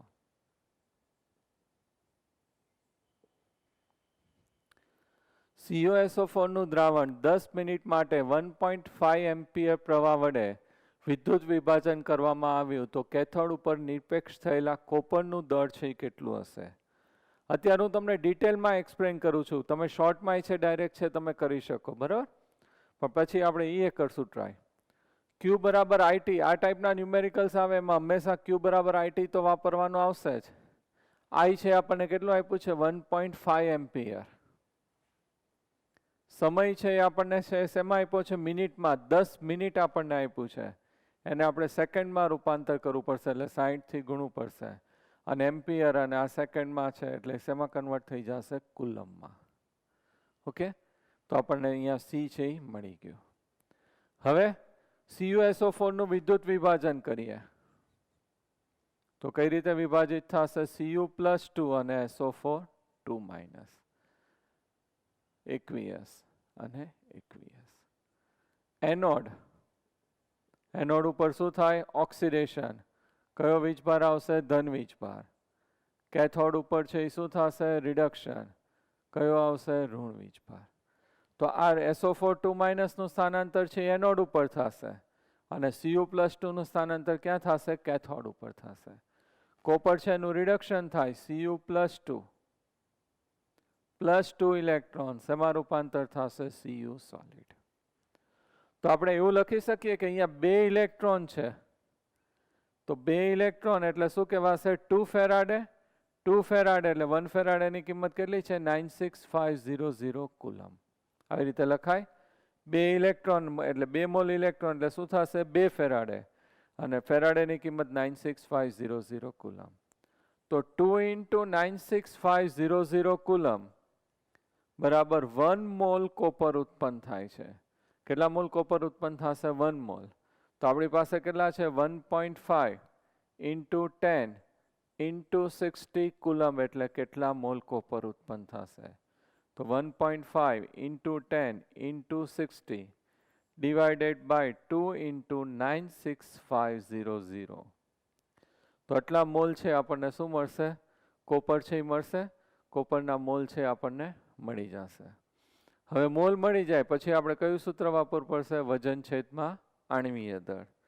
તો આપણે એ કરી નાખીએ તો આપણને મળે છે 0.0046 મોલ. મોલ મળી ગયા. મોલ બરાબર વજન છેદમાં આણ્વીય દળ. આણ્વીય દળ છે એ કેટલું છે આપણને? કોપર 63.5. તો વજન બરાબર 0.0046 × 63.5 ગુણાકાર કરીએ એટલે આન્સર આવશે 0.29 સમથિંગ આવશે અને શેમાં મળશે? ગ્રામમાં. ક્લિયર? હવે આપણે તો MCQ માં એમાં શોર્ટ મેથડ જ યુઝ કરવાની. તો આપણે હમણાં કર્યું તો માસ અથવા તો વેઇટ બરાબર તુલ્ય ભાર ગુણ્યા શું હતું? IT upon 96500. તુલ્ય ભાર એટલે આપણી પાસે કેટલું છે? 63.5. ઇક્વિવેલન્ટ વેઇટ બરાબર અણુભાર 63.5 અને અહીંયા આપણી પાસે કયું છે? Cu+2. તો ધનવીજભાર +2 એટલે આને કેટલાથી ભાગવું પડશે? 2 થી. તો અહીંયા 63.5 ડિવાઇડેડ બાય 2 × 96500. આ આપણી પાસે કેટલો એમ્પિયર છે? 1.5 × 10 મિનિટ્સ × 60 સેકન્ડ્સ. સોલ્વ કરીએ તો અહીંયા વેઇટ છે આપણને શેમાં મળી જશે? ગ્રામમાં. તો આ એની શોર્ટ મેથડ થઈ ગઈ અને આ આપણે શું કર્યું? ડિટેલમાં છે જોયું. ક્લિયર? તો આ રીતે આના આપણે ઘણા બધા ન્યુમેરિકલ્સ અને MCQ છે નેક્સ્ટ લેક્ચરની અંદર આપણે ડિસ્કસ કરશું. ઓકે, ખાસ વ્યવસ્થિત વન ટાઈમ છે રીડ કરી જાજો. આજે આપણે કર્યું ઇલેક્ટ્રોલિસિસ. તો ઇલેક્ટ્રોલિસિસ છે એના બધા જ PPTમાં મેં ટેબલ આપી દીધા છે એટલે તમારે ઈ જ લર્ન કરવાનું. બરાબર? એમાં થિયરી લર્ન જ કરવાની. કદાચ બોર્ડ એક્ઝામમાં પૂછાય તો જાતે લખતા આવડવું જોઈએ. ફેરાડેના નિયમ છે અને આપણે ફોર્મ્યુલા છે તમારે લર્ન કરવાના છે. ઓકે, નેક્સ્ટ લેક્ચરમાં આપણે એના ન્યુમેરિકલ્સ અને MCQs કરશું. Thank you very much. Best of luck.